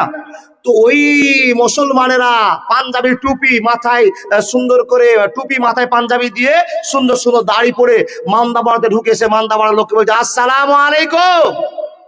ওয়ালাইকুম সালাম। মান্দাপাড়ার লোককে বলছে, ভাই আমরা তো ওই মালদা থেকে এসছি, এইদিকে ফিকাহার পর্যন্ত যাব, তখন পর্যন্ত যাবো, আমাদের কাজের উদ্দেশ্যে এসছি, তো তোমরা আমাদেরকে একটু হেল্প করো তো, আমরা খুব ক্ষুধার্ত মানুষ। কাদেরকে বললো বাবা বোঝার জন্য আওয়াজ? মান্দাপাড়ার লোককে। মান্দাপাড়ার লোক সব কিরপিন লোক, বখির লোক, চিন্তা ভাবনা করছে, আরে এতটি লোক, আর এই এতটি লোককে কে ভাত খেতে দিবে রে? আর মৌলবীরা তো সব থেকে বেশি ভাত খায়। কি বলেন গো বাবা? মৌলবীরা তো ভাত বেশি খায়, এরা বিনা বিসমিল্লাহ ভাত খেয়ে আর হাঁড়ি উজাড় করে দিবে। পাবলিকের খবর, দুনিয়াতে যত মৌলবী আছে নাকি বেশি খাওয়া দাওয়া করে। মৌলবীকে এখনো চিন্তা আপনার ভুল আছে, যেরকম কোরআন চিনতে ভুল করে রেখেছেন, মৌলবী সাহেবকে চিনতে আপনার ভুল আছে। ও আল্লাহর বান্দা, যেমনই দেখেছে ইমানদার লোকেরা খাওয়ার চেয়েছে, গোটা মান্দাপাড়া যতটি লোক ছিল সবাই ডান বাম সাইড করে গিয়ে লোকগুলোকে ফেলে দিয়ে নিজে নিজের বাড়ি চলে গেল। লোকগুলো ফাঁকাতে হাওয়া খেয়ে বুঝতে পারলো যে মান্দাপাড়ার লোকেরা আমাদেরকে সাহায্য করবে না, চলো সামনে চলে যাই। বন্ধুরা আমার, হাদিসের ভাষা বলতে আরম্ভ করলাম বুঝার জন্য। এখন যদি হাদিসের কাটা কাটা কথা আপনাকে বলে চলে যায়, ক্লিয়ার করে আপনি বুঝতে পারবেন না। লোকগুলো খেতে পেল না, বড় টেনশন মনে একটা আছে। মান্দাপাড়ার লোক আমাদের সাহায্য করলো না। হে আল্লাহর বান্দা বান্দিরা, এই করতে করতে লোকগুলো পার হয়ে চলে যাচ্ছে। এই টমটম হাটে এই লোকগুলো অবস্থান করেছে। হঠাৎ করে মান্দা পড়ার একজন নেতার গায়ে কিংবা একটা বন্ধু মান্দা পড়ার ভালো লোকের ভিতরে সমস্যা তৈরি হয়ে গেল, একটা ঘটনা ঘটে গেল। মান্দা পড়ার মিম্বারকে সাপে কামড়ে নিয়েছে কিংবা বিছুদে কামড়ে নিয়েছে। বন্ধুরে আমার, গোটা মান্দা পড়ার লোকেরা লোকটাকে নিয়ে দৌড়াদৌড়ি চালু করেছে, দৌড়াদৌড়ি শুরু করেছে কোন হাসপাতালে নিয়ে যাওয়া যাবে, কেমন করে ভালো করা যাবে, পুরো টেনশন চালু হয়ে গিয়েছে। লোকটার আপদটাকে শেষ করতে পারে না, কষ্টটা দূর করতে পারে না। এমন তো সময় কোনো মানুষের মুখ থেকে বেরিয়ে গেল, রে আল্লাহর বান্দারা, যে লোকগুলো আমাদের গ্রামে খেতে চেয়েছিল, যারা আমাদের কাছে খাওয়ার দায়িত্বের জন্য আবেদন করেছিল, ওই লোকগুলো ফারিস্তা, ওই লোকগুলো মৌলভী সাহেব, ওই লোকগুলো ভালো মানুষ, ওদের ভিতরে কোন রহমত ভালোবাসা থাকতে পারে? ওরা মুসলমান মানুষ আছে, চলো চলো চলো প্রশ্ন করে দেখি ওদের ভিতরে কেউ কি অসুখ ভালো করার কোনো মন্ত্র জানে কি জানে না? একবার জোরে জোরে বলুন না সুবহানাল্লাহ। কোরআনে আছে কি দেখেন। ও আল্লাহর বান্দা, গোটা মান্দা পাড়ার লোকেরা হয়রান হয়ে গেল, লোকটাকে, রোগীটাকে ভালো করতে পারলো না। এমন সময় কারো মাথায় প্রশ্ন আসলো, ওই মুলবি সাহেবটি ওস্তাজির কাছে চলো তো দেখি ওই লোকগুলো কিছু জানে কি না। এদের কাছে এসে বলছে, ও ভাইরা, তোমরা তো মালদা থেকে এসছো, তোমাদের কাছে আমাদের একটা প্রশ্ন আছে। আমাদের গোত্রীয় নেতাকে, আমাদের নেতাকে সাপে কিংবা বিছুতে আক্রান্ত করেছে, তোমরা কি কেউ কবিরাজি করো, কেউ ফুঁক ফাঁক জানো? যদি জানো তাহলে একটু চলো তো মান্দা বাড়াতে গিয়ে ওই লোকটাকে ভালো করো তো। এই লোকেরা বলছেন, না, হতে পারে না, এই বখির লোকে কোনোদিন সাহায্য করবো? বাপ, মান্দা পড়ার লোক রাগিয়েন না, এটা বুঝাচ্ছি, হাদিসটা বুঝাচ্ছে আপনাকে দিয়ে। বন্ধুরে আমার, লোকগুলো টমটমে অবস্থান করতে বসে আছে। লোকেরা মোটর সাইকেলে খবর নিল, ভাই চলো। বলছে না, যাব না। লোকগুলোর কাছে প্রশ্ন করলো, ভাই আমি ফুং দিতে জানি বটে, কিন্তু ফুঙের বিনিময়ে পয়সা দিতে হবে, ফ্রিতে ফুং দেওয়া যাবে না। এমন একটা কথা বলে ফুঁক দিব, এই কোরআনটার দাম অত সস্তা নয়। কোরআনের ফুং মানে 15,000 টাকা, কোরআনের ফুঁক মানে 25,000 টাকা, কোরআনের ফুঁক মানে 4 দিন নিবে 80,000 টাকা, জালসা করবে 80,000 নিবে, কোরআনের কথা বলবে, হাদিসের কথা বলবে। ফ্রিতে জালসা করলে কোরআনের মর্যাদা থাকবে না। বন্ধুরে, এই কোরআনকে মৌলভী সাহেবরা শিখিয়ে দিবে, কিন্তু পুঁজি খরচ করে কোরআনের শিক্ষা গ্রহণ করতে হবে। সহজ ভাষায় কোরআন শিক্ষা করা সম্ভব হবে না। ওই সমস্ত লোকেরা বলল, ও আল্লাহর বান্দারা, আমরা আপনাদেরকে সাহায্য করব না। কেন সাহায্য করবেন না? বলে, ভাই রে, তোমাদের কাছে খাবার চেয়েছিলাম, তোমরা খাবার দিতে পারলে না, অতএব তোমাদেরকে আমরা সাহায্য করব না। আমি কবিরাজি জানি বটে, কিন্তু তোমাদের জন্য কবিরাজি করে দেখাবো না। ভাই কি নিবা, চলো না, বিপদে পড়ে গেছি। এই সমস্ত লোকের কাছে যখন প্রশ্ন করেছে, এই লোকেরা, নবীর সাহাবার দলেরা তখন বলছে, চলো গিয়ে দেখি। ফুঁক দিব বটে, কিন্তু বিনিময় নিব। ফুঁক দিব বটে, বিনিময় নিব, টাকা নিব। বিনা টাকাতে আর ওয়াজ করা যাবে না। ভাই চলো, কি টাকা নিবে, চলো। দেখেন, আসার পরে লোকটা শুয়ে আছে, বুঝার জন্য বলছি, লোকটা শুয়ে আছে। এ কবিরাজ এসেছে। কবিরাজ দেখছে এটা সাপে কাটা রোগী, একে কুত্তাতে কেটেছে, একে আর কিছু বিপদ হয়েছে। কবিরাজ তখন মাথা ঝুঁকে বলছে, ঠিকই আছে, খেলা জমে গেছে। আল্লাহর কোরআন সাক্ষী, আল্লাহকে সামনে রেখে বিশ্ব নবীর ভালোবাসার কথা বলে আজকে কোরআনের ভালোবাসা দেখাবো ইনশাআল্লাহ। বলে, ভাই ফুং দেওয়ার আগে কন্টাক্ট করবো। বুঝেননি? ফুং দেওয়ার আগে কন্টাক্ট। কি কন্টাক্ট? বলে, এই রুগীটাকে ভালো করবো বটে, কিন্তু 30টা ছাগল লাগবে। সুবহানাল্লাহ বলুন। কটা ছাগল? হ্যাঁ, হে, কোরআনে একটা ফুং দিবি, যন্তর মন্তর কি করি ফু, এর জন্য 30টা বকরি। সাহাবা বলছেন, না, যন্তর মন্তর যাই বলি, যেই কথা বলবো এই কথার ওয়েট গোটা পৃথিবী নিতে পারেনি, আসমান নিতে পারেনি, পাহাড় নিতে পারেনি। আর আমি এই কথাগুলো বলে তোমার রোগীকে ফুং দেব, তোমার রোগী ভালো হবে। অত সস্তা ফুং নয়। মুলবিদের আল্লাহ দাম দিয়েছে, কোরআনের শিক্ষার্থী মানুষের দাম দিয়েছে, এমন দাম দিয়েছে, এই কোরআনের সমাজ মানুষগুলোকে, যারা কোরআনকে ভালোবাসে, যারা কোরআন পড়েছি, ওদের দাম আল্লাহ চির অক্ষরে তৈরি করেছে। কথা বলুন তো, ঠিক না ভুল? যত দুনিয়াতে মুলবি আছে, মুলবির দাম বেশি না পাবলিকের দাম বেশি? বলে তো বাপ, আপনার বলেন পাবলিকের দাম বেশি। কিসের জন্য বেশি? পাবলিকের টাকা আছে তাই বেশি। ও বাপ, হিসাব করে দেখেছেন? আপনার কোটি কোটি টাকা থাকলো, যেদিন আপনার বাপ মরে যাবে, কোটি টাকার দাম নয়, খ্যাপা মুলবি কি সামনে দাঁড় করতে হবে? হিসাব বুঝেননি? পাবলিক তোমার দাম বেশি, কিন্তু মুলবির কাছে তোমাকে অপেক্ষা করে থাকতে হবে। বেটির বিয়ে লাগিয়েছো, সবাইকে জাফর দিতে পারলা, আর মুলবি খাবারটাকে ভুলে গেলা। মুলবিকে ফোন লেগে বলছে, ভাই মুলবি সাহেব চলে এসো তো, খাওয়া দাওয়া চলছে, শেষ বেলা তুমি চলে এসো। মুলবি বলছে, থাকলেও বিপদ, না থাকলেও বিপদ। বুঝেননি? মুলবি সে মনটাকে দুঃখ করে আসছে বাবা জাবত খেতে, এসে এক কোনাতে ঢিকির ঘরে বসিয়ে দিয়ে মুলবিকে খাইয়ে দেবে, আবার চলে যা মসজিদে শুয়ে থাকবো। জি ও আল্লাহর বান্দা, কিন্তু জানেন না মুলবিকে যে ভাত খেয়ে নিয়েছেন, আপনার বেটির মন্তরটা যদি এই মুলবি টেহা করে বলে দেয়, আপনার বেটি আর জামাই সারা জীবন হারাম। বুঝেননি? মুলবিকে সব জায়গায় ঠগেন না, বুঝে বুঝে ঠগেন না। তো এমন মুলবি সে কারিগরি করে দিবে, জানাজা উল্টা করে পড়িয়ে দিবে বাবা, কবরে খালি র্যাংড়া করে দিয়ে পিটন দিবে। বুঝতে পারেন? ভেজাল করিয়েন না। আল্লাহ দাম দিয়েছে মুলবি, তার কারণ কোরআন মুলবি সাহেবের কাছে আছে। জি, একটা গল্প মনে পড়ে গেল। কি গল্প জানেন? আচ্ছা, যদি কোনো ছেলে কোনো মেয়েকে তালাক দিয়ে দেয়, তো মাওলানা ইদ্যত কতদিন?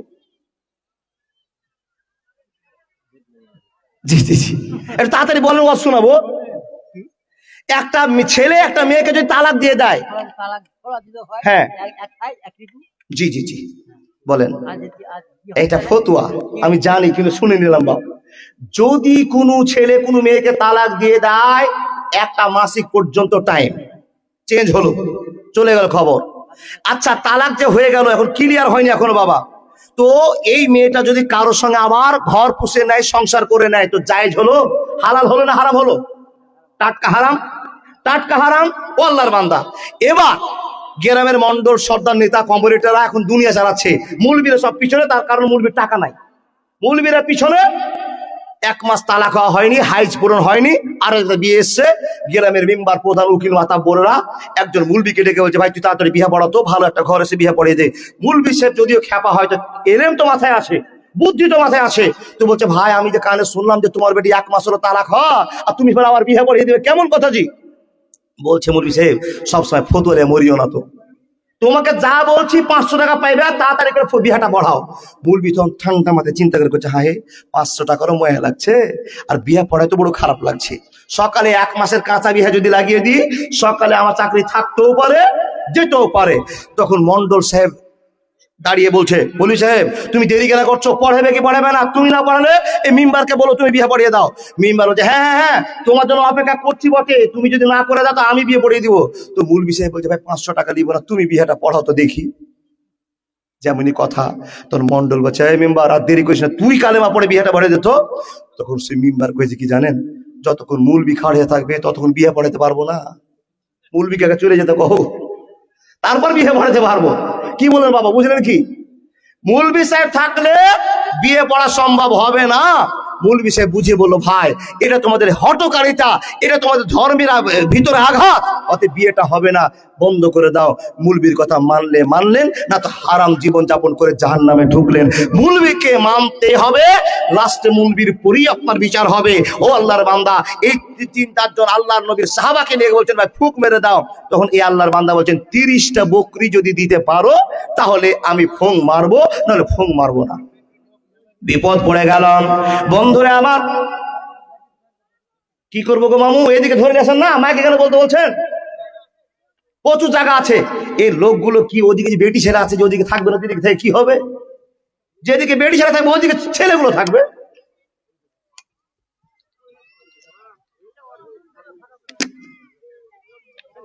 এটা স্বভাব, ঠিকই বলেছেন, এটা স্বভাব। এদিকে সবই ফাঁকা দেখতে পাচ্ছে। জি, চলে যাচ্ছি, আনলিমিটেড টাইম। বন্ধু আপনাকে বলে যাই, ফুক মারতে শুরু করলাম, 30টা বকরির কন্টাক্ট হলো, ফুক মারবে এখন। তো কি বলে ফুক মারবে? আল্লাহর নবীর সাহাবারা প্রথম নাম্বারে যে ফুকটা তৈরি করছেন, বন্ধুরে আগে আল্লাহর মনটা রাজি করার জন্য শুরু করে দিল, আউযু বিল্লাহি মিনাশ শাইতানির রাজিম, বিসমিল্লাহির রহমানির রহিম, আলহামদুলিল্লাহি রাব্বিল আলামিন, আর রহমানির রহিম। সবাই তাকিয়ে আছে, আর বিদ বিদ বিদ বিদ বিদ বিদ করে ওই সাহাবা কি যেন ফুক মারতে আরম্ভ করেছে।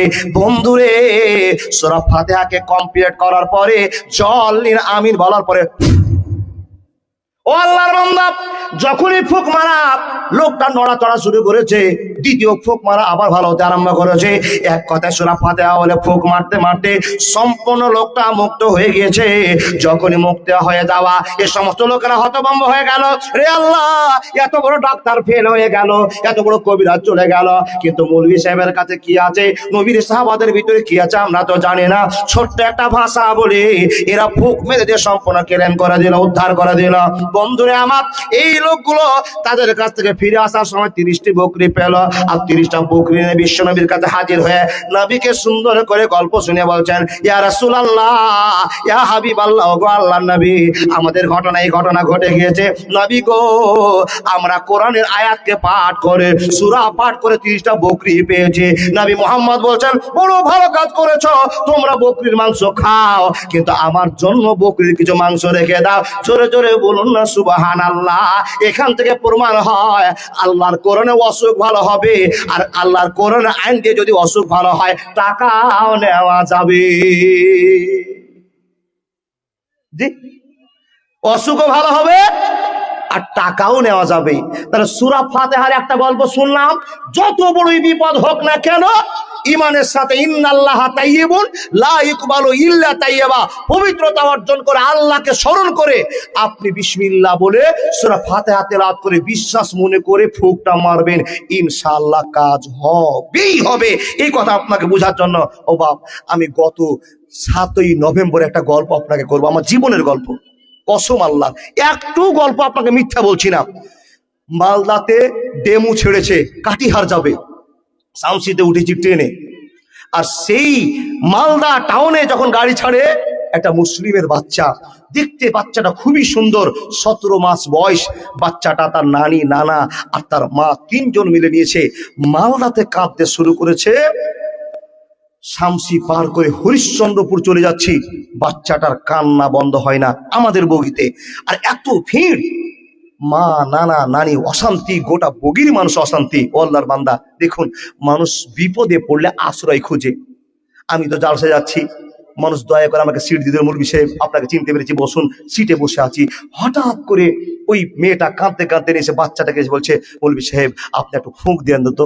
কসম আল্লাহর, আবার আল্লাহকে সামনে রেখে এতই মানুষ সামনে কথাটা বলছি, বাপ একটু ফুঁক দিয়ে দেন তো। আমার তো ফুঁক দেওয়া কোনোদিন অভ্যাস নাই, কোনোদিন ফুঁকও কাউকে দিইনি, আর বগি ভর্তি মানুষ, হিন্দু মুসলমান গিড়গিড়ি করছে, আমি ফুঁক কি দিব জানি না। এই হাদিস গালে এখন পড়লাম, কিন্তু আগে তো জানছিলাম না যে এর ভিতরে এত রহমত, বরকত, ভালোবাসা আল্লাহ ঢুকিয়ে রেখেছে সূরা ফাতিহার ভিতরে। কি করব বন্ধু, লজ্জায় পড়ে গেলাম। ফুঁয়ে যদি ছেলেটা না চুপে কান্না বন্ধ না করে, তো আল্লাহর কোরআন বন্ধ হয়ে যাবে। ও বাপ, অভিনয় করে আল্লাহকে বলতে আরম্ভ করলাম, হে রব্বুল আলামিন, আমার ফুঁকে ছেলেটা ভালো হবে এরকম কোনো গ্যারান্টি আমি দেখতে পাই না। অনেককে ফুঁক দিয়েছিলাম, মাবুদ রে, এতগুলো লোক আমার দিকে তাকিয়ে আছে, একজন মৌলভী সাহেব ডিব্বাতে বগিতে বসে আছে, এই লোকটাকে ভরসা করে আল্লাহ দিয়েছে আমার কাছে ছেলেটা। মা বাপ চোখের পানি ছাড়ছে, নানানির চোখের পানি ছাড়ছে, আর আমাকে চতুর্দিক থেকে ঘেরে বসে আছে, মৌলভী সাহেব কি খেলা দেখাবে। আমি মনে মনে চিন্তা করলাম, আল্লাহ, এখন যদি ফুঁক দিই আর যদি কোনো কেলেম হয়ে যায়, তো গোটা ট্রেনের বগি তো আমাকে মেরে ছারখার করবে। কি বাপ, যদি কোনো ভুল হয়ে যায় তাহলে তো আমাকে মেরে সারকার করবে, আর যদি ভালো হয়ে যায় তো ভালো হবে। তো আল্লাহ, নিজের ভুলটাকে আল্লাহকে তুলে দিয়ে বলছি, মাবুদ, বড় পরীক্ষায় পড়ে গেলাম আল্লাহ, কসম আল্লাহ, আবারও বলছি, আল্লাহ, জীবনে কোনোদিন ফুঁক দিইনি, আর আমার আজকের ফুঁকে যদি বাচ্চার কান্দা না বন্ধ হয়, তো আমিও ছোট হব, কোরআনও ছোট হবে, তুমিও ছোট হবে। জোরে বলুন সুবহানাল্লাহ। ও আল্লাহর বান্দা, কি বুদ্ধি করি, বলতে শুরু করলাম, বাচ্চাটাকে তুমি নিয়ে বসো, বলতে শুরু করলাম, জানি না কিছু, আলহামদুলিল্লাহি রাব্বিল আলামিন আর রহমানির রহিম মালিক ইয়াউমিদ্দিন, 3 বার সূরাটাকে পড়লাম আর 3 বার ফুঁক দিলাম। বন্ধুরে আমার, আয়াতুল কুরসিকে 3 বার পড়লাম, বাচ্চার কান্না বন্ধ হয় না। মা বাবা নানানি কাঁদছে পাগলের মতো, বাচ্চার কান্না বন্ধ হয় না। ছেলেটা মরে যাবে এমন একটা সিদ্ধান্ত হয়ে গিয়েছে। বন্ধুরে, হাত পা ছেড়ে দিয়ে অবাস হয়ে গিয়েছে, 1.5 ঘন্টা ধরে বাচ্চাটা কাঁদছে। মাবুদের কাছে আমি দোয়া করছি আর বলছি, আল্লাহ, যদি আজকে ঠকে যায়, কান্না বন্ধ না হয়ে যায়, আল্লাহ গো, আমি বড় অপমান হব। এতটি মানুষ আমাকে সম্মান দিয়ে বসতে দিল, আমি একজন মৌলভী সাহেব। হে আল্লাহ, তুমি রক্ষার মালিক, তুমি সম্মানের মালিক, এই কথা আল্লাহকে বলছি। আর সুন্দর করে 3 বার সূরা ফাতিহা, 3 বার আয়াতুল কুরসি আর 3 বার ইখলাস ফালাক নাস বলতে আরম্ভ করেছি। বন্ধুরে আমার 7 মিনিট 8 মিনিট ফোঁক দেওয়া হয়েছে, কান্না বন্ধ হলো না। আবার মেয়েটাকে বললাম আরেকবার তুমি চেষ্টা করো, দুধটা খাওয়াতে যাও। মেয়েটা খাওয়াচ্ছে কিন্তু বাচ্চাটা দুধও খায় না, চিল্লা বন্ধ করে না। বন্ধুরে আমি ভাবনা চিন্তা করে আর একবার দোয়া বলতে আরম্ভ করলাম, আল্লাহ গো আমার কাছে ঠকে লোকটা চলে যাবে, আমি তো এখন ঠকে যাচ্ছি, আমি সম্মানে পড়ে যাচ্ছি। এই কথা বলে আবার সূরা ফাতিহা বলে আমি যখনই ফুঁক মেরেছি, কসম আল্লাহর কসম আল্লাহ, বাচ্চাটার কান্না যেন ক্ষান্ত হয়ে গেল, ঠান্ডা হয়ে গেল। আস্তে আস্তে তার মাকে বললাম যাও যাও যাও তোমার সিটে গিয়ে একটু বসে দুধ খাওয়াও। কসম আল্লাহর আহরে বলছি, বাচ্চাটা কিনে দুধ খেতে আরম্ভ করেছে। বন্ধুরে আমার 3 মিনিটের ভিতরে বাচ্চাটা দুধ ধরে ঘুমিয়ে গেল। এ আল্লাহর বান্দা, দিল্লি দাওয়াতগঞ্জ গিয়ে আমি নিজে খবর নিলাম, আল্লাহ বড় সম্মানের কথা, আমার তো সম্মান টিকে গেল, তোমারও সম্মান টিকবে। আওয়াজটা আর পাই না, উঠে গিয়ে জিজ্ঞেস করলাম বন্ধুরে এখন কি খবর? তখন তার নানি বলছে ভাইরা তোমার বাড়ি কোথায়? ও আল্লাহর বান্দা, আপনার কাছে আসার জন্য আমি এত বড় সুপারিশ করেছিলাম, এরা তো আমাকে আসতে দিচ্ছিল না, কিন্তু ভাইরে আমার সেই নাতি ঘুমিয়ে গেল, এখন ঠান্ডা হয়ে আছে। সবাই তখন বলছে মাওলানা আপনি কি কথা বলে ফুঁক দিলেন জানি না, যখন থেকে ফুঁক পড়েছে তখন থেকে কান্না বন্ধ করে ঘুমিয়ে গিয়েছে। আল্লাহর কাছে চোখের পানি আমার আনন্দে বেড়ে গেল। রব্বুল আলামিন, আমি কিছুই জানি না, তোমাকে ভরসা করে একটা ফুঁক দিয়েছিলাম, আমার ফুঁকের কারণে যদি বাচ্চার কান্না বন্ধ হয়ে যায়, আল্লাহ নিশ্চয়ই তুমি আমার কথা শুনে নিয়েছো। অঝন্য এনে নিজের সিটে বসে বসে কাঁদলাম। ও আল্লাহর বান্দা, আল্লাহ তুমি আমার কথা শুনলে, তুমি আমাকে বড় বানালে, আমি আল্লাহর কাছে কাঁদলাম। ও বাপজান, এই কথাটা কোনো জায়গাতে লজ্জাতে বলার ছিল না, কিন্তু এলাকার লোকের কাছে বললাম যে বড় বিষয়টা বলতে গিয়ে নিশ্চয়ই বুঝেছি আল্লাহর কোরআনের পাওয়ার কত বড়। এ মুসলমান, আপনাকে বলতে আরম্ভ করলাম, বন্ধুরে এরকম খবর আর একটা আপনাকে দেওয়ার জন্য তৈরি হয়ে গেলাম, মাত্র আর 5 মিনিট টাইম লাগবে। এই আল্লাহর বান্দা, কোরআনের ভিতরে কত শক্তি, কোরআনের ভিতরে কত বরকত, কত রহমত আপনি তা জানেন না। আল্লাহর নবী মুহাম্মদুর রাসূলুল্লাহ সাল্লাল্লাহু আলাইহি ওয়াসাল্লামকে একজন লোক জাদু করেছিল, তার নাম হলো লাবিদ বিন আসআম। একটা ইহুদি লোক বিশ্ব নবীকে জাদু করে দিয়েছিল, তো জাদুর প্রভাব নবীর গায়ে আসার হয়ে গিয়েছিল। কি করতেন নবী জানেন? কোন কাজ করছেন তো নবী একটু পরে বলছেন এই কাজটা আমি করেছি জি। মা এসা চোখে চোখে তাকে বলছেন হুজুর এক্ষুনি যে কাজটা করলেন আর এক্ষুনি বলছেন কাজটা করেননি, কি হয়েছে কি হয়েছে? এরকম একটা ঘটনা চলছে। নাবি কিছু কিছু কথা ভুলে যাচ্ছেন। ও আল্লাহর বান্দা, এমন তো সবাই নাবিজি বুঝতে পারছেন কোন একটা বিপদ আমার হয়েছে। কে ভাবছেন বাবা? স্বয়ং বিশ্ব নবী মুহাম্মদুর রাসূলুল্লাহ পড়ুন সাল্লাল্লাহু আলাইহি সাল্লাম নির্ণয় করতে পারছেন না, আল্লাহর কাছে দোয়া করছে, আল্লাহ আমাকে এই বিপদ থেকে তুমি উদ্ধার করো। তো নবীকে বিপদ থেকে উদ্ধার করার জন্য একটা খেলা ঘটছে। হাদিস, ও বাবা কি খেলা ঘটছে? জিবরাইল আর মিকাইল, দুই ফারিস্তা, তাকান তাকান তাকান, জিবরাইল আর মিকাইল, আল্লাহ নবী শুয়ে আছে, প্রমাণ পাওয়া যাচ্ছে বেশি ঘুমিয়ে যায়নি, কাগনিন কাগনিন মানে একটু জেগেও আছে আর ঘুমিয়ে আছে, মানে আজলে একটা নিন পাচ্ছেন। এমন তো সমাজে দুটো ফারিস্তা, একজন পায়ে আর একজন মাথার দিকে বসে গল্প চালু করছে, আর নবীজি তাদের গল্পগুলো কানে শুনতে পাচ্ছেন। কে কার কথা বলছি? নবীজির কথা। আর নবীজিকে জাদু করে দিয়েছে কে? লাবিব বিন আসআম। দাদা কি হলো, কথা মনে আছে? টাকা না ধুল পাল্লা কিন্তু একবারে কি বলছিলাম? জি জি জি, যাই হোক করেছিল, লোকটার নাম লাবিদ বিন আসআম। তো ওরই কথাটা প্রমাণ পাচ্ছি তাই ওখানে বলছি। দেখেন, একজন এসে মাথার দিকে, জিবরাইল আর মিকাইল পায়ের দিকে বসে আল্লাহ নবীর সামনে গল্প করছে। লোকটার কি হয়েছে? মিকাইল প্রশ্ন করছে লোকটার কি হয়েছে? জিবরাইল বলছেন লোকটাকে জাদু করা হয়েছে। লোকটা আবার প্রশ্ন করে বলছেন কে জাদু করেছে? তখন জিবরাইল আবার প্রশ্ন উত্তরটা বলছেন লাবিব বিন আসআম জাদু করেছে। মানে নবী জেগে আছেন, কাগনিন ভাব, আর দুটো ফারিস্তা গল্প করছে নিজের ভিতরে, যেন নবী আমাদের গল্প শুনে টনটনে হয়ে যায়, নিজের কাজটাকে নিজেকে সক্ষম করতে পারে। বন্ধুরা আমার, সময় চলে যায়, আল্লাহ নবী শুনছেন কেউ যেন মাথার দিকে কেউ যেন পায়ের দিকে দুই বন্ধু গল্প করছে। এমন তো সময়ে দুইজন কথা বলতে বলতে একজন বলছে কি কি নিয়ে জাদু করেছে, তখন আরেকজন ফারিস্তা বলছে আল্লাহ নবীর মাথার চুল নিয়েছে আর চিরুনির কয়েকটা দাঁত নিয়েছে, আল্লাহ নবীর টুপির মুবারক দাড়ি মুবারক থেকে কিছু একটা জিনিস নিয়েছে। আর তারা এই কল্পনা জল্পনা করে জাদু মন্ত্র করে আল্লাহ নবীকে মেরে দেওয়ার জন্য সিদ্ধান্ত নিয়েছে, কষ্ট দেওয়ার জন্য সিদ্ধান্ত নিয়ে গেছে। এরা বিশ্ব নবীকে জাদুর ভরে পাগলা করে দিয়েছে, নবীর মনটাকে দুর্বল করে দিয়েছে। এই জাদুর খেলা নবীর উপরে আসার পড়ে গিয়েছে। দুইজন ফারিস্তা গল্প করছে আর বিশ্বনবী জেগে জেগে জেগে জেগে মনটা দিয়ে শুনছেন। সাহাবা দুটো চলে গেলেন, বিশ্বনবী সব মনে পড়ে গেল। বন্ধুরা আমার, সাহাবাদেরকে প্রশ্ন করা হলো, ও সাহাবারা, এতদিন আমি যে টেনশনটা করছিলাম, এটা কাজ করলাম মনে ছিল না, এটা কাজ আমি ভুলে যাচ্ছিলাম। ওরে সাহাবারা শুনে নাও, আমার জন্য জাদু কার্যকর হয়েছে, আমাকে জাদু করেছে লোকটার নাম হলো লাবিব বিন আসাম। ও আমার সাহাবারা খোঁজটা নেওয়া তো কেমন করে জাদু করেছে, জাদুর খবরটা কোথায় পৌঁছে আছে, কোন জায়গাতে জাদুর পরামর্শ আছে, কোন জায়গাতে লুকিয়ে আছে। বন্ধুরা আমার, মনোযোগ দিয়ে শুনে চান, আশ্রয় নিতে আরম্ভ করলো। তদন্ত চালু হলো, তদন্ত এমন ভাবে চালু হলো, বন্ধুরা আমার, বিশ্ব নবীর মাথার চুলকে নিয়ে, বিশ্ব নবীর দাড়ির চুলকে নিয়ে, চিরুনিকে নিয়ে, নবীর গায়ের জামা কাপড়কে নিয়ে যে নোংরা খেলাটা খেলেছিল লাবিদ বিন আসাম, জায়গাটাকে একটা মজবুত করেছে, একটা সুতার ভিতরে গিরা মেরেছে। আর সম্পূর্ণ গিরাগুলোকে 11টা গিরা দেওয়ার পরে, 11টা কাজ করার পরে, 11টা কাজ কার্যকর করার পর ওর আল্লাহর বান্দা বান্দিরা শুনে জানা এমন করে একটা কিট মেরে দিয়ে একটা কুয়ার ভিতরে বিশ্ব নবীকে জাদু করার পর কুয়ার ভিতরে সে জাদুর জায়গাটা নির্ধারণ করেছে। আমারে মাশাআল্লাহ, আরে এখানকার ইমানদার ছেলে আজকে পাগড়ি পাবে, এ খবর তো দাওনি তোমরা। জি জি জি, মাশাআল্লাহ, বড় আবেগের কথা, কোরআনের মহব্বত, আর সেখানে হাফেজ মাওলানাদের মহব্বতের কথা চালু হয়ে গেছে।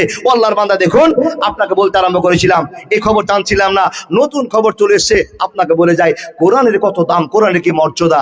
আল্লাহর বান্দা বিশ্বনবী সাহাবাকে বলতে, দেখো তো জি কি করে আমার জাদু করেছে, আর আমার জাদুর সেই মন্ত্র যন্ত্রের কর্মগুলো জিনিসগুলো কোন জায়গায় রেখেছে। তদন্ত চালু হলো। রে আল্লাহর বান্দা বান্দিরা, তদন্তর মাধ্যম দিয়ে খুঁজতে খুঁজতে পাওয়া গেল একটা কুয়ার ভিতরে, পাথরের ভিতরে, কুয়ার নিচে আল্লাহ নবীকে যে জাদুর জিনিস গলা দিয়ে বশ করে রেখেছিল, ওই জিনিসগুলোকে পাথরের নিচে ভরে দেওয়া আছে।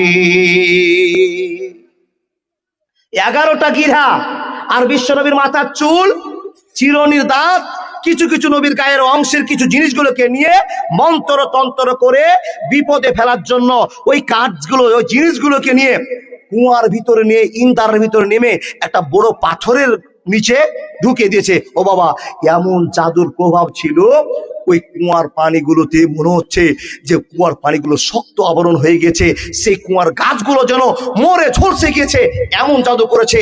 বিশ্বনবীকে কত কষ্ট দেওয়ার প্ল্যান করে ইন্দার আর সবচেয়ে নিচে পাথরের নিচে লুকিয়ে রেখেছে। বিশ্বনবী তদন্ত করতে বললেন, তদন্ত চালু হলো। বন্ধুরা আমার, খবরে খবর খবরে খবর হয়ে গেল, আল্লাহর নবী সাহাবারা কুয়ার ভিতরে নেমে কুয়ার পাথরকে সরিয়ে দিয়ে ওই সমস্ত জিনিসগুলোকে বের করে নিয়ে আসে। বন্ধুরা আমার, নিয়ে আসার পরে আল্লাহর নবীর সামনে এইগুলোকে প্রয়োগ করা হলো। ও আল্লাহর বান্দারা, বিশ্বনবীর কাছে জাদুকে প্রয়োগ করা আছে, জাদুকে চাপিয়ে দেওয়া আছে। এমন তো সমাতে কেমন করে জাদুকে পার করা হবে, নবীকে কেমন করে সুস্থ করা হবে, আল্লাহ তাবারাক ওয়া তাআলা সূরা ফালাকে আল্লাহর ভালোবাসার জন্য কার্যকর করলেন। জিবরিল এসে বলতে আরম্ভ করলেন, ইয়া রাসূলুল্লাহ, ইয়া হাবিবাল্লাহ, এই সুতাটার ভিতরে 11টা গিরা আছে, 11টা গিট মারা আছে। নবী গো, আল্লাহর এই 5টা আয়াতকে যদি আপনি বলতে আরম্ভ করেন, একটা আয়াতের বিনিময়ে একটা করে গিরা খুলতে আরম্ভ করবে। দেখেন দেখেন, জাদুর জিনিসটাকে 1 মিনিটের ভিতরে ধ্বংস করছেন। সবাই মুখ থেকে বলুন, কুল আউযু বিরাব্বিল ফালাক, মিন শাররি মা খালাক, ওয়া মিন শাররি গাসিকিন ইযা ওয়াকাব, ওয়া মিন শাররি নাফাসাতি ফিল উকাদ, ওয়া মিন শাররি হাসিদিন ইযা হাসাদ। কয়টা আয়াত বললাম? 5টা। বন্ধুরা আমার, বিশ্ব নবীর আয়াতের গিরাগুলো যখনই কুল আউযু বিরাব্বিল ফালাক একটা গিরা খুলে গেল, মিন শাররি মা খালাক, আরেকটা গিরা খুলে গেল। এ করতে করতে করতে করতে 5টা গিরা খুলে গেল। বিশ্বনবী সুস্থ অনুভব করতে আরম্ভ করলেন, মানুষ রে, জিবরিল এসে আবার বলতে আরম্ভ করলেন, নবী গো আরেকটা সূরা বলতে হবে। যে সূরাটা হলো, সবাই আবার মুখ থেকে বলতে আরম্ভ করুন, বিসমিল্লাহির রহমানির রহিম, কুল আউযু বিরাব্বিন নাস, মালিকিন নাস, ইলাহিন নাস, মিন শাররিল ওয়াসওয়াসিল খান্নাস, আল্লাযী ইউওয়াসওয়িসু ফি সুদুরিন নাস, মিনাল জিন্নাতি ওয়ান নাস। কবরের আযাব কত কঠিন, সইতে আমি পারিব না। মৃত্যু যন্ত্রণা কত কঠিন, সইতে আমি পারিব না। হে দয়াময় এ রহিম, চাই যে শুধু তোমার করুণা। কবরের আযাব কত কঠিন, সইতে আমি পারিব না। মুনকির নাকির আসবে ঘরে, সওয়াল করিতে আমার কাছে। মুনকির নাকির আসবে ঘরে, সওয়াল করিতে আমার কাছে। সেই সওয়ালের সঠিক জবাব আমায় ভুলিয়ে দিও না। কবরের আযাব কত কঠিন, সইতে আমি পারিব না। একবার জোরে বলুন না সুবহানাল্লাহ। বন্ধুরা আমার, বিশ্বনবীর কাছে পড়তে শুরু করা হলো, কুল আউযু বিরাব্বিন নাস, মালিকিন নাস, ইলাহিন নাস, মিন শাররিল ওয়াসওয়াসিল খান্নাস, আল্লাযী ইউওয়াসওয়িসু ফি সুদুরিন নাস, মিনাল জিন্নাতি ওয়ান নাস। যত জাদু করা ছিল, 11টা গিরা মারা ছিল। আল্লাহ নবীর ফারিস্তা এসে বললেন, নবী গো আপনি এই সূরাটা তেলাওয়াত করেন, সঙ্গে সঙ্গে জাদু পানি হয়ে যাবে। বন্ধুরে, যখনই কুল আউযু বিরাব্বিল ফালাক বলা হলো, নাস বলা হলো, সঙ্গে সঙ্গে জাদু বানচাল হয়ে গেল। জাদুর কাছ থেকে আল্লাহ নবী মুক্ত পেয়ে গেলেন। জোরে জোরে বলুন না সুবহানাল্লাহ। আপনাকে এখন বলি, তাবিজ বাঁধার কি দরকার? তাবিজ বাঁধার কোনো প্রয়োজন নেই। যোগী পড়ার কবিরাজের কাছে যাওয়ার কোনো প্রয়োজন নেই। ইন্নাল্লাহা তাইয়্যিবুন লা ইকবালু ইল্লা তাইয়্যিবা। যদি পবিত্র মন থাকে, আল্লাহ পবিত্র, আল্লাহকে গ্রহণ করে থাকেন, আল্লাহর উপর ভক্তি থাকে, সূরা ফাতিহা বলে ফুঁক দিলে ক্লিয়ার হবেই। কোন মানুষকে যদি জাদু করে রেখে দেয়, কোন কবিরাজের কাছে যান না। যে কবিরাজের কাছে গেছেন, ও বেটা পেচ্ছাপ কোনো পানি নেয় না, ওই কবিরাজের কাছে আপনি ট্রিটমেন্ট করেছেন, কথা ঠিক নাকি? ও আল্লাহর বান্দা, যাবেন না, প্রয়োজন নাই। বিশ্বাস নিয়ে কুল আউযু বিরাব্বিল ফালাক, কুল আউযু বিরাব্বিন নাস, সূরা ইখলাস বলে ফুঁক মেরে জীবনকে পরিবর্তন করুন। আপনি শিরকের দরবারে যাবেন না, এই আশা রেখে আপনাকে বোঝাতে চেয়েছি। আল্লাহর বান্দা, আল্লাহর কোরআনের এত যদি দাম হয়, আল্লাহর কোরআনকে যারা শিখেছে তাদের কত দাম? আল্লাহর কোরআনকে যারা শিখেছে তাদের কত দাম? এবার আপনার কাছে প্রশ্ন, যতটি মানুষ বসে আছেন, আপনার বেটাকে, আপনার ভাইকে, আপনার পোতাকে, আপনার লাতিকে মারতে মারতে মারতে মারতে মান্দাপাড়া মাদ্রাসায় ভর্তি করে গেলেন। 8 দিন থাকলো, জাগির ভালো হয়নি, গা ধোয়া ভালো হয়নি, কোনো ক্লেম পেয়েছে, নেংটি ঢুকে আবার বাড়িতে পৌঁছে গেছে।